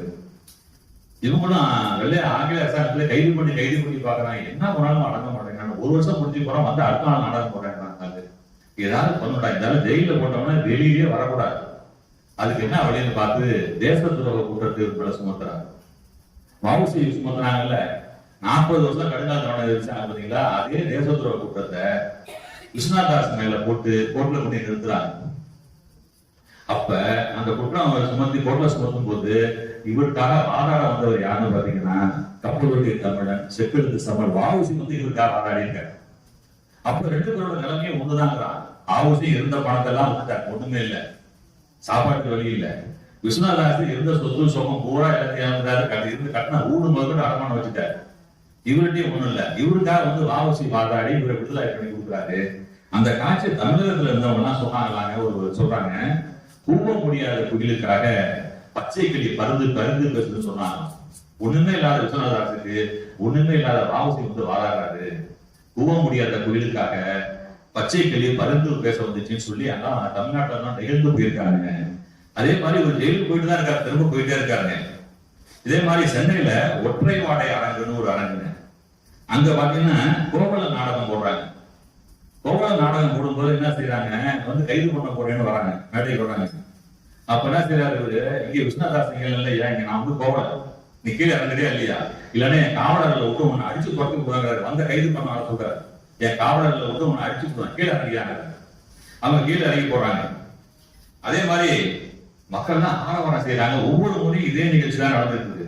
இது மாதிரி இந்த கோவல நாடகம் நடக்கும்போது என்ன செய்யறாங்க, காவலர்லாம் இறங்கி போனோன்னு இவர் பாட அந்த முன் வரிசையில ஒரு ஆள் வயசான ஆள் உட்கார்ந்து இருக்கான். அவனுக்கு நாடி நரம்பெல்லாம் முறுக்கேறி போய் என்ன இருக்கான், திடீர்னு மேடைக்கு முடியாது.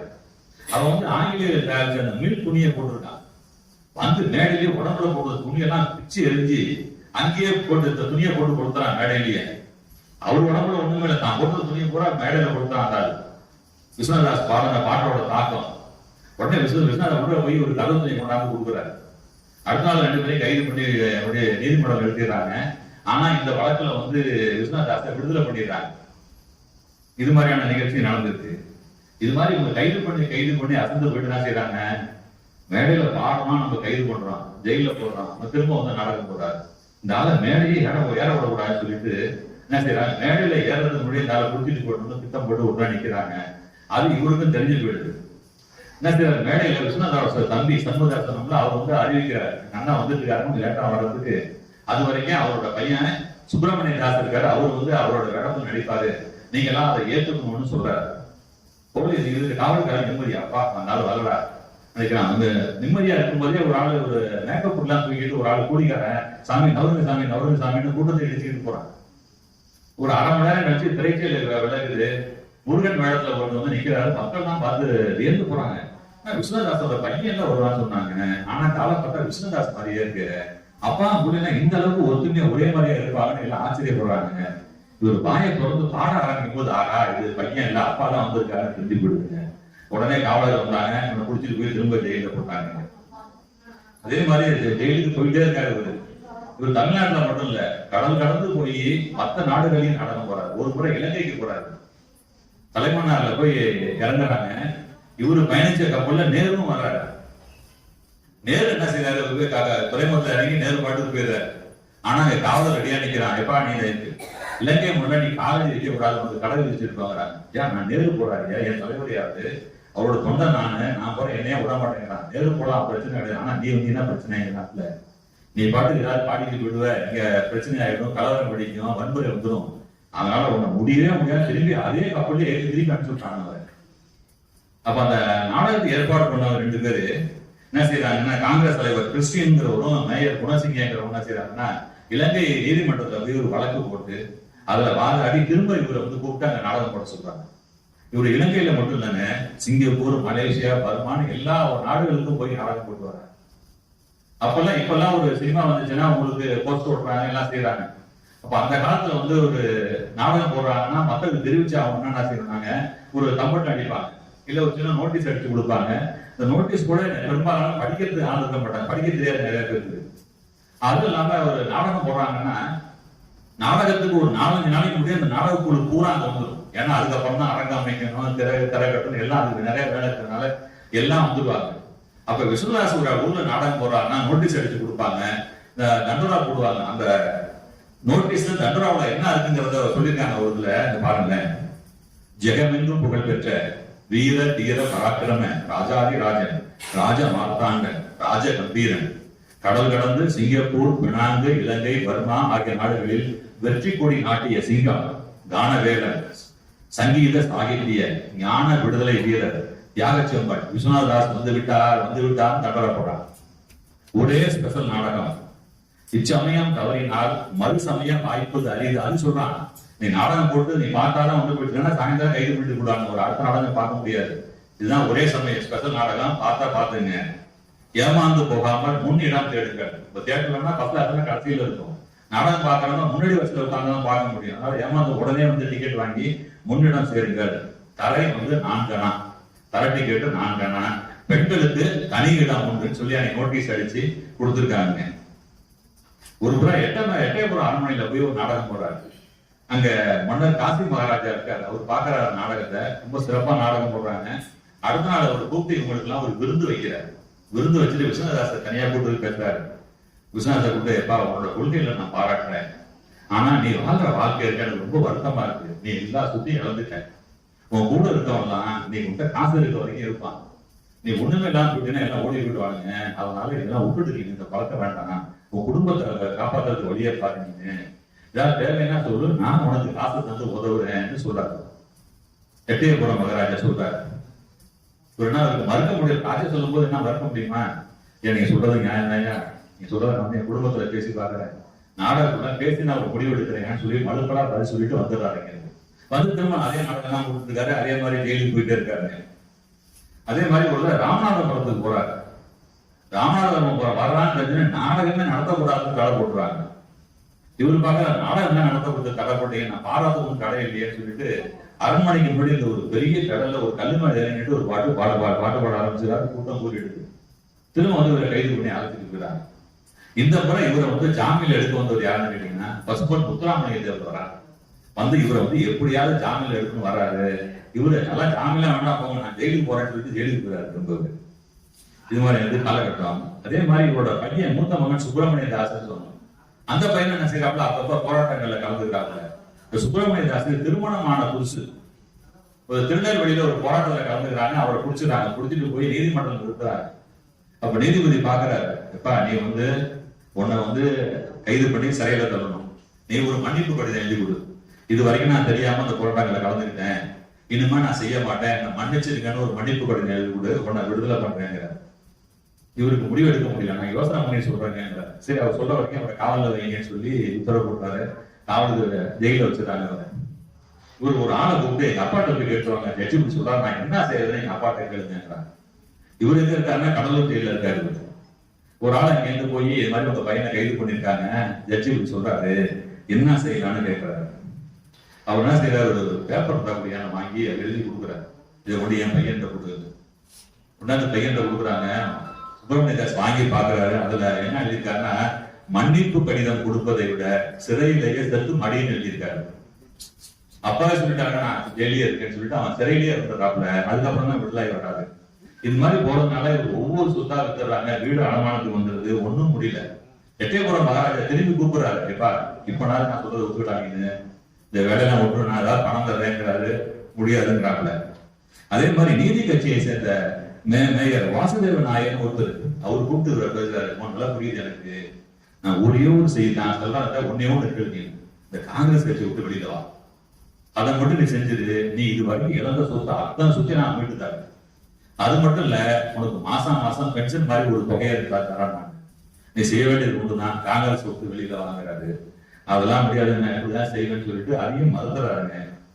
இவரு வீடு ஏலத்துக்கு வந்துருது.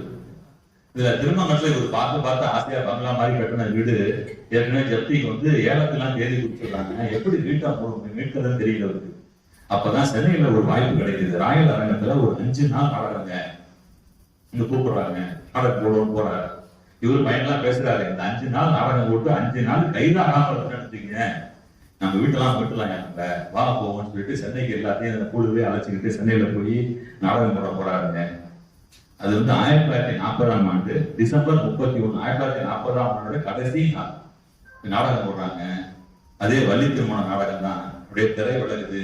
ஒரு மயில் ஆசனம், ஒரு மயில் மாதிரி ஒரு செஞ்சு வச்சிருக்காங்க. அதுல ஒரு விஸ்வநாதாசர் உட்கார்ந்துக்கிட்டு அப்படியே மாயா பிரபஞ்சத்திலேங்கிற ஒரு பாட்டை வந்து பல்லவி எடுத்து கம்பீரமா பாட ஆரம்பிக்கிறார். கேட்கிறவங்க எல்லாம் அப்படியே குழந்தைகிட்ட அழைச்சிட்டு உட்கார்ந்துருக்காங்க. ஒரு 2 நிமிஷம் பாடுறாரு. 3ஆம் நிமிஷம் அப்படியே குரல் கொஞ்சம் கொஞ்சமா குறையுது. அதுக்கப்புறம் பார்த்தா அவருக்கு தலை மெதுவா சாயுது. அப்படியே மயிலாசனம் சரிஞ்சு உழுந்துற போல இருக்கு. இவர் தம்பி ஹார்மோனியம் ஆசிரியர் ஓடி வந்து அண்ணானை வந்து தாங்கி பிடிச்சி கீழே படுக்க வைக்கிறாரு. அது கூட அந்த கூட்டத்துல அந்த ஒரு மருத்துவர் ஒருத்தர் ஓடி வந்து நாடெல்லாம் பாக்குறாரு. இல்ல விஸ்வநாதர் இறந்து போயிட்டாருங்க.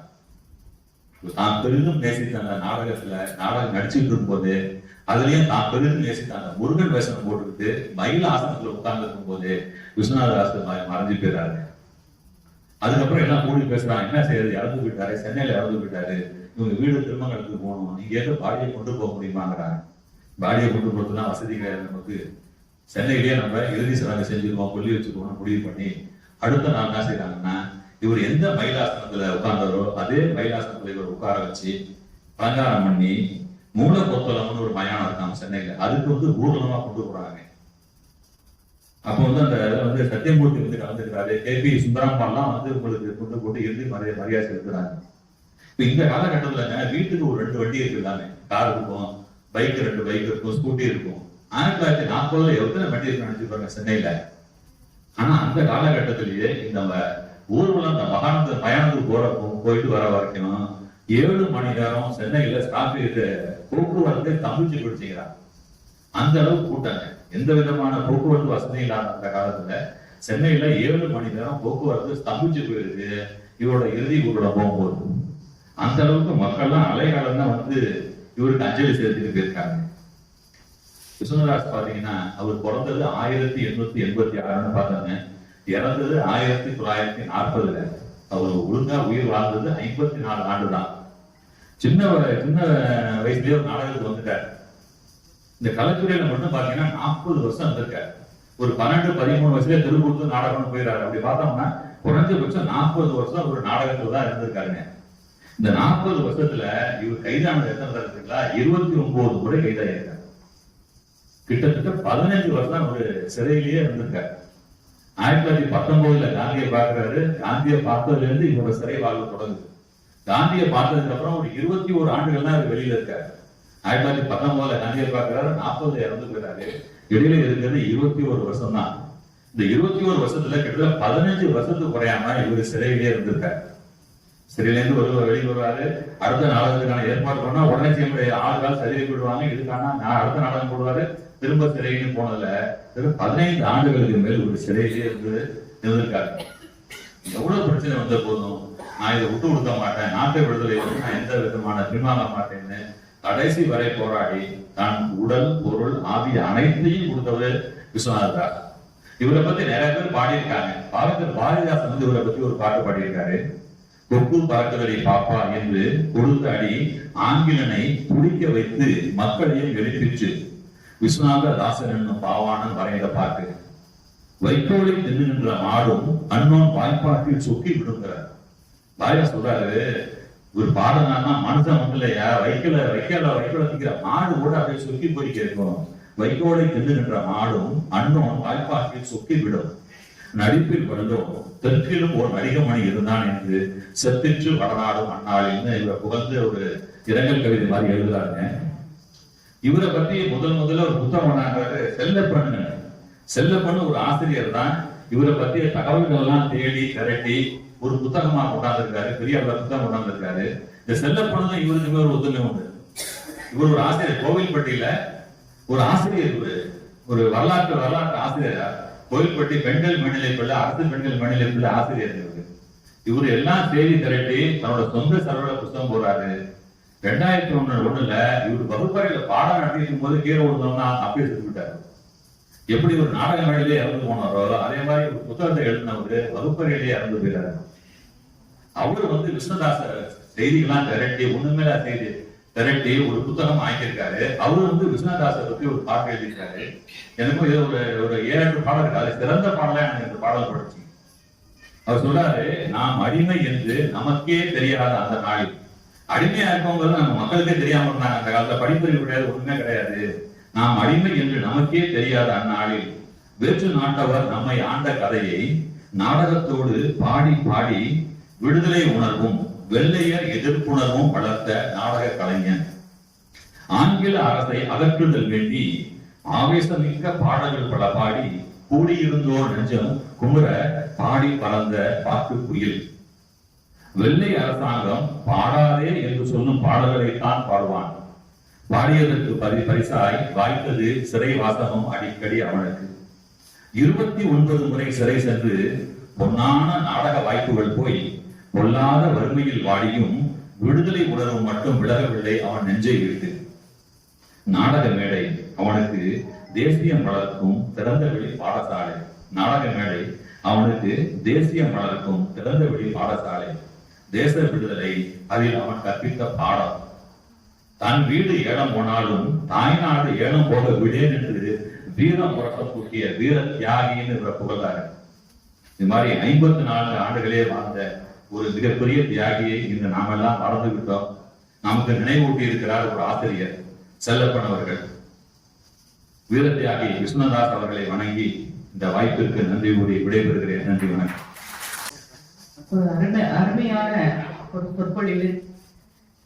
சென்ற மார்ச் மாதம் நாங்கள் உலக நாடக ஆளுமைகளை பற்றிய ஒரு நூல் தொகுப்பை வெளியிடும் பொழுது விஸ்வநாத தாஸ் மட்டும் கொஞ்சம் நடுவில் நாங்கள் நாடக மேடை தொகுக்கும் போது 64 ஆசிரியர்கள் எழுதினாங்க. அப்புறம் தான் எனக்கு உண்மையாவே நாடகத்துறை வந்து புதுமையான துறை. அப்புறம் தான் சொல்ல விஸ்வநாத தாசனுடைய பங்களிப்பு ரொம்ப முக்கியமா இருக்கு மேடம். ஒண்ணு நீங்க எழுதுங்க, இல்லாட்டி நான் எழுதிடுறேன் மேடம்னு 2 பேரும் சேர்ந்து நாங்க முடிவு பண்ணோம். அப்ப ஒரு ஆசிரியரை எழுதி கொடுத்தாரு. ஒரு அருமையான இதே மாதிரி ஒவ்வொரு ஆளுமைகளை பற்றி தனியாக பேச வேண்டும். அது வந்து ரொம்ப கேட்டோம்னா பாத்தீங்கன்னா இன்னும் எவ்வளவோ பேர் நாடகத்திற்கு பல அரும் செயல்களை எல்லாம் செய்திருக்கிறார்கள். ஐயாவை போன்ற அறிஞர்களை எல்லாம் அழைத்து எங்கள் மாணவர்களுக்கு இவர் இந்த நாடகத்திற்கு அவர்கள் செய்த தொண்டினை நாங்கள் வந்து எடுத்து இயங்க வேண்டும் என்று இந்த தருணத்தை எங்களுக்கு பட்டது. மிக அருமையாக விஸ்வநாதராசனுடைய பிறப்பு தொடங்கி இப்ப அவர் செய்த நாடகம். ஏன்னா வந்து இதெல்லாம் வந்து பாத்தீங்கன்னா நம்ம வந்து ஒரு கருத்தரங்கம்னு சொன்னா ஒரு 5 பக்கத்துல நம்ம வந்து இவ்வளவு சொல்ல முடியாது. கிட்டத்தட்ட 1 மணி நேரத்திற்கு மேலாக ஒரு அழகாக தொகுத்து மிக அருமையாக சொற்பொழிவாற்றிய ஐயா அவர்களுக்கு நாடகத்துறையின் சார்பில் மனமார்ந்த நன்றியை மாணவர்களின் சார்பிலும் தெரிவித்துக் கொள்கிறோம். ஏனென்றால் ஒரு வகுப்பு எடுத்தது போல ஒரு உணர்வு மாணவர்களுக்கும் எங்களுக்கும் ஏற்பட்டது. மிக மிக்க நன்றி ஐயா. அடுத்ததாக முறையான நன்றி உரை, அதாவது நன்றி உரை ஆற்ற வருபவர் கௌரவ உதவி பேராசிரியர் நாடகத்துறையினுடைய வெங்கடேசன். இவரை பற்றி உங்களுக்கு எல்லாருக்கும் அறிமுகமாயிருக்கும். இருந்தாலும் அவருக்கு நான் ரொம்ப நன்றி கடன்பட்டிருக்கேன். ஏன்னா எனக்கு வந்து 3-4 துறையில வந்து இயங்கிட்டு இருக்கும் போது நாடகத்துறையை வந்து முழுமையா மாணவர்களுக்கு அவ்வளவு, அதாவது இவர் வெளியில போய் ஒரு நாள் இருந்தாவே அவருக்கு அவ்வளவு வருமானம் வரும். ஏன்னா ஒரு ஆற்றல் மிகுந்த ஒரு நாடக கலைஞர். ஒரு மேடை பொருளை, அரங்க பொருளை உருவாக்குவதற்கும் அவ்வளவு ஒரு திறமையானவர். நாடகத்தை கற்பிக்கக்கூடிய, இப்ப போன வாரம் கூட ஹைதராபாத்ல போய் அங்க போய் சொல்லி கொடுத்துட்டு வந்திருக்காரு. ஒரு சிறந்த ஒரு நாடக கலைஞர். அவர் வந்து எங்க துறைக்கு கிடைச்சது வந்து நாங்க செய்த பாக்கியம் தான் சொல்லணும். ஏன்னா என்னதான் இருந்தாலும் இப்ப நாங்களாம் கிளாஸ் தியரி தான் சொல்லி கொடுக்க முடியும். ஆனா அவர் பிராக்டிக்கலா அதை வந்து செஞ்சு மாணவர்களை வந்து ரொம்ப இயக்கக்கூடியவர். அடுத்தது ஒரு சிறு அறிவிப்பு. டிசம்பர் மாதம் தேசிய நாடக பள்ளியின் சார்பாக கிட்டத்தட்ட ஒரு 20-25 நாட்கள் இங்க தெருக்கூத்து பயிற்சிக்காக எங்களை கேட்டிருக்காங்க. அங்கிருந்தே நாடக அங்கிருந்து தெருக்கூத்து கலைஞர்கள் அங்கிருந்து வருகிறார்கள். இங்க உள்ள எங்க மாணவர்களுக்கும் அவர்கள் வந்து பயிற்சி கொடுக்க உள்ளார்கள். அது ஒரு அரிய வாய்ப்பு வந்து இப்ப எங்களுக்கு கிடைச்சிருக்கு. அதையும் உங்கள் முன்பு வந்து நாங்கள் வந்து தெரிவித்துக் கொண்டு முறையான நன்றியை தெரிவிப்பதற்காக வெங்கடேசன் அவர்களை அன்புடன் அழைக்கின்றேன். இது நன்றி என்பது ஒரு சம்பிரதாயமான நிகழ்வாக இருக்கும். நன்றி சொல்லும் தருணம் கூட இல்லை. ஐயா வந்து விஸ்வநாத தாசுடைய சொல்லுவாங்க வாழ்க்கையுடைய நூக்கன் கார்னர் ஸ்டார்டிங், அவர் பிறந்த அன்னையிலிருந்து அவர் இறந்த வரைக்கும் அந்த தொகுத்து சொன்ன விதம், இது 1 மணி நேரத்துல ஐயா வந்து ஒரு கதை சொல்ற மாதிரி யாருமே சொல்லிட்டாரு. ஆனா வகுப்பறையில் எங்களால 1 மணி நேரத்துல நடத்த முடியாது, ரொம்ப சிரமம். ஏன்னா கலைஞரா நாங்க பார்க்கும்போது அவரை பத்தி சொல்ல ஆரம்பிச்சோம்னா இடையிலேயே அவரை பத்தின வேற செயல்களை பேசிக்கிட்டு இருப்போம். அதுக்குள்ள அந்த 3/4 மணி நேரம் 1 மணி நேரம் இடைவெளியில ஒரு கால் பகுதி தான் எங்களால் சொல்ல முடியும். மீதி இன்னொரு சந்தர்ப்பம் கிடைக்கும் போதுதான் சொல்ல முடியும். ஆனால் இந்த மாதிரி 1 மணி நேரம் தொகுத்து அந்த நூல், அதுவும் சொன்ன 2 விஷயம். ஒண்ணு வந்து ஒரு கூவ முடியாத குயிலுக்கு பேச முடியாத ஒரு கிளி பரிந்துரை செய்கிறது அப்படின்னு சொல்லி சொன்ன அந்த ஒரு வார்த்தை இருக்கு பாருங்க, அது கலைஞர்கள் மட்டும் தான் கலைஞர்கள் உதவி செய்வார்கள். அது நிறைய நம்ம பார்க்கலாம். அப்படிப்பட்ட அருமையான ஒரு சூழல். அது போல முதலில் அவருடைய நூலை தொகுத்து வழங்கிய அந்த ஆசிரியர் சங்கரதாஸ் விஸ்வநாத தாஸுக்கு எந்த நிலை, எப்படி ஒவ்வொரு கலைஞனாக இருந்தாலும் சரி, ஒவ்வொரு எழுத்தாளர் கூட சொல்லக்கூடிய வார்த்தையை தான், நான் எழுதும் போதே இறந்து விட வேண்டும் அப்படின்னு சொல்லுவான். ஒரு எழுத்தாளர் நான் எழுதும் போதே இறந்து விட வேண்டும். ஆனா அது முன்னோட்ட படிச்சு எனக்கு வேற மாதிரி அதை சொல்லக்கூடாது அப்படிங்கிறது, அந்த மாதிரியான ஒரு செய்தி அந்த ஆசிரியருக்கு நிகழ்ந்தது, விஸ்வநாதன் நிகழ்ந்தது. அது மட்டும் இல்ல, நாடகத்துறையில் கண்கூடாக என் கூட சக பயணித்த ஏராளமான நடிகர்களுக்கும் அது நிகழ்ந்திருக்கிறது. இன்னும் சில கலைஞர்கள் அடிக்கடி நாங்க பார்த்துட்டு இருக்கோம். அப்படிப்பட்ட ஒரு செய்தியை ஒரு உணர்வு பூர்வமாக உள்வாங்கும் அளவிற்கு நம்முடைய விஸ்வநாத தாஸின் நாடக பணிகளை எடுத்து கூறிய ஐயா அவர்களது முதல் கண் நன்றியை.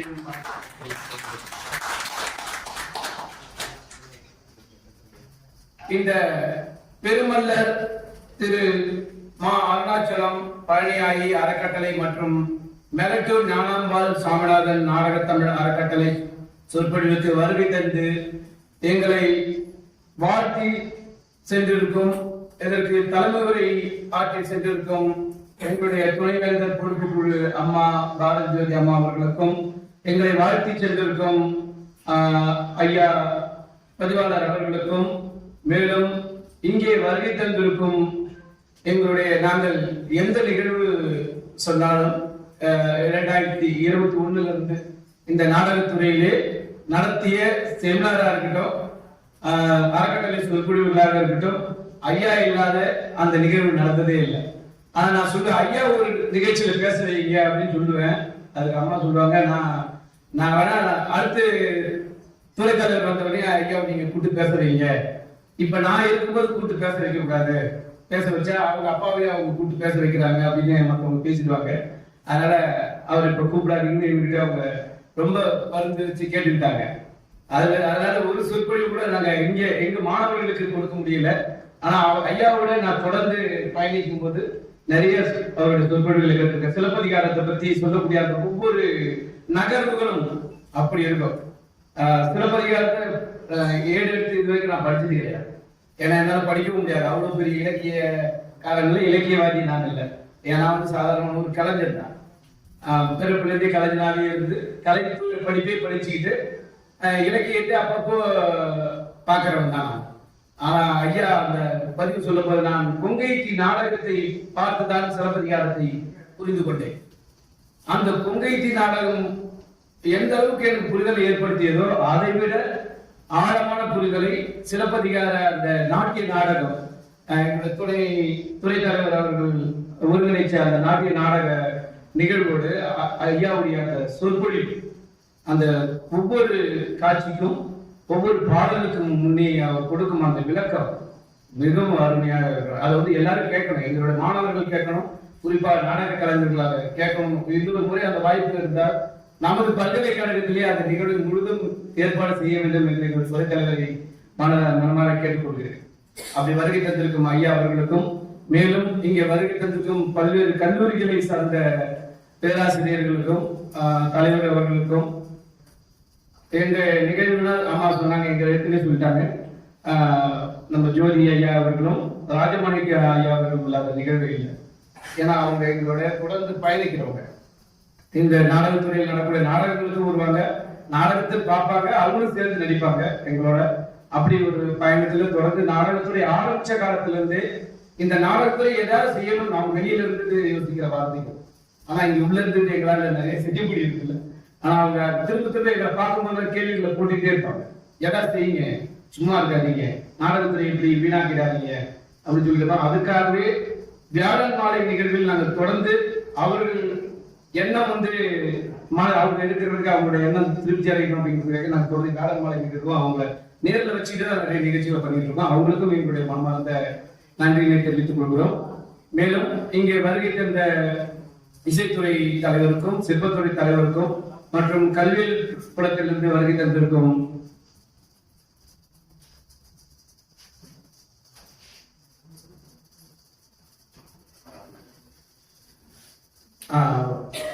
அருகே அமர்ந்திருக்கும் பாராளுமன்ற தலைவர் ஐயா பண்ண எனக்கு சரியா முழுசா சொல்ல முடியல. ஏன்னா இப்ப உங்களை அறிமுகப்படுத்த போது சொன்னாங்க உங்களை பத்தின விஷயங்களை. ஐயா அவர்களுக்கும் எனது நன்றியினை தெரிவித்துக் கொள்கிறேன். மேலும் நமது துறையிலே நாடகத்துறையிலே பயிலக்கூடிய நாடக மாணவர்கள் மற்றும் ஆய்வாளர்கள், இசைத்துறை மாணவர்கள் மற்றும் இசைத்துறை ஆய்வாளர்கள், சிற்பத்துறை மாணவர்கள் அனைவருக்கும் நன்றியை தெரிவித்துக் கொள்கிறோம். இந்த துறையிலே எங்களுடைய நாடகத்துறையிலே மொத்தம் 3 பகுதியாக நாடக படிப்பு சென்று கொண்டிருக்கிறது. ஒன்று ஒருங்கிணைந்த முதுகலை, அதில் ஒரு பேட்ச் மட்டும் நடந்துட்டு இருக்கு. அது 4வது வருஷம் அவங்க வந்திருக்கிறாங்க. இன்னொன்று முதுகலை நாடகம், மற்றொன்று பட்டயம், முதுகலை பட்டயம் அப்படின்னு சொல்லிட்டு பிஜி டிப்ளமோ நடத்துறோம். இந்த பிஜி டிப்ளமோ கோர்ஸுக்கு வயது வரம்பு கிடையாது, யார் வேணா படிக்கலாம். அந்த நாடகத்தை பற்றி தெரிஞ்சுக்கணும் அப்படின்னு நினைக்கிறப்ப யார் வேணாலும் சேர்ந்து படிக்கலாம் அப்படின்னு சொல்ற அந்த விஷயத்துல என்கிட்ட கிட்டத்தட்ட ஒரு 4-5 வருஷமா ஒருத்தர் நான் எம்ஏ படிக்க வரேன் அப்படின்னு சொல்லிட்டே இருந்தார். இல்ல ஐயா, நீங்க எம்ஏ படிக்கணும்னா 2 வருஷம் லீவ் போட்டு வரணும் உங்க வேலையில. அதனால 2 வருஷம் லீவ் போட்டு வந்தீங்கன்னா ரிட்டைர்மெண்ட் ஆகிற காலத்துல அது உங்களுக்கு சிரமமா இருக்கும், அதெல்லாம் வேண்டாங்க ஏன். அப்படி இருந்தும் இல்ல, நான் ஏதாவது பண்ணணும் நாடகத்துறையில நான் நாடகத்துறை கூட பயணிக்கணும், எனக்கு ஒரு வாய்ப்பு கொடுங்கன்னு சொல்லி கேட்டு நாங்க எம்ஏ டிப்ளமோ போட்ட உடனே முதல் நாளா அதை நான் பண்றேன்னு சொல்லி அன்னைக்கு டக்குன்னு அட்மிஷன் எல்லாம் போட்டு போயிட்டாரு ஐயா தட்சிணாமூர்த்தி அவர்கள், அகத்திய மூலிகை நிறுவனர். அகத்திய மூலிகை அப்படின்னு சொல்லக்கூடிய சித்த மருத்துவ துறைக்கு அது நிறுவனர், அது இயக்குனர், மருத்துவர் ஐயா அவர்கள் தொடர்ந்து இந்த நாடகங்கள் தொடர்ந்து வரணும் அப்படின்னு சொல்லிட்டு டிப்ளமோ படிக்கக்கூடிய மாணவர்களும் இங்க இருக்காங்க எங்களோட. அவங்களுக்கும் எங்களுடைய நன்றியை தெரிவித்துக் கொள்கிறேன். இந்த நிகழ்வு சிறப்பாக நடைபெறுவதற்கு எங்களோட ஒத்துழைப்பு கொடுத்த, இந்த அரங்கத்தை தூய்மைப்படுத்தி கொடுத்த தூய்மை பணியாளர் அவர்களுக்கும், மற்றும் இந்த ஒளிபெருக்கைகள் எல்லாம் அமைப்பதற்கு எங்களோட உதவி செய்த ஆடியோ விஷுவல் டிபார்ட்மெண்ட் அனைவருக்கும், மற்றும் எங்கள் துறையில் பணியாற்றிக் கொண்டிருக்கக்கூடிய ஏஓவாக இருக்கக்கூடிய அம்மா அவர்களுக்கும், மற்றும் ஏழைய நண்பர்கள் ஏதேனும் விடுபட்டிருந்தால் அவர்களுக்கும், நாங்கள் கேட்டவுடனே கேண்டீன் இருக்கு எங்களுக்கு, ஆனால் கொஞ்சம் முன்னா வந்தாலும் சரியான கொடுத்துருவாங்க. சொல்லிட்டோம் போயிடுறாங்க. நைட்டு 12 மணிக்கு தான் நானே சொன்னேன் எங்களுக்கு காலையில டீ தான் வேணும்னு சொல்லிட்டு. நேற்று பல வேலைகள் நாங்கள் மறந்து போயிட்டோம், சொன்னோடனே காலையில கொண்டு வந்துட்டேன்.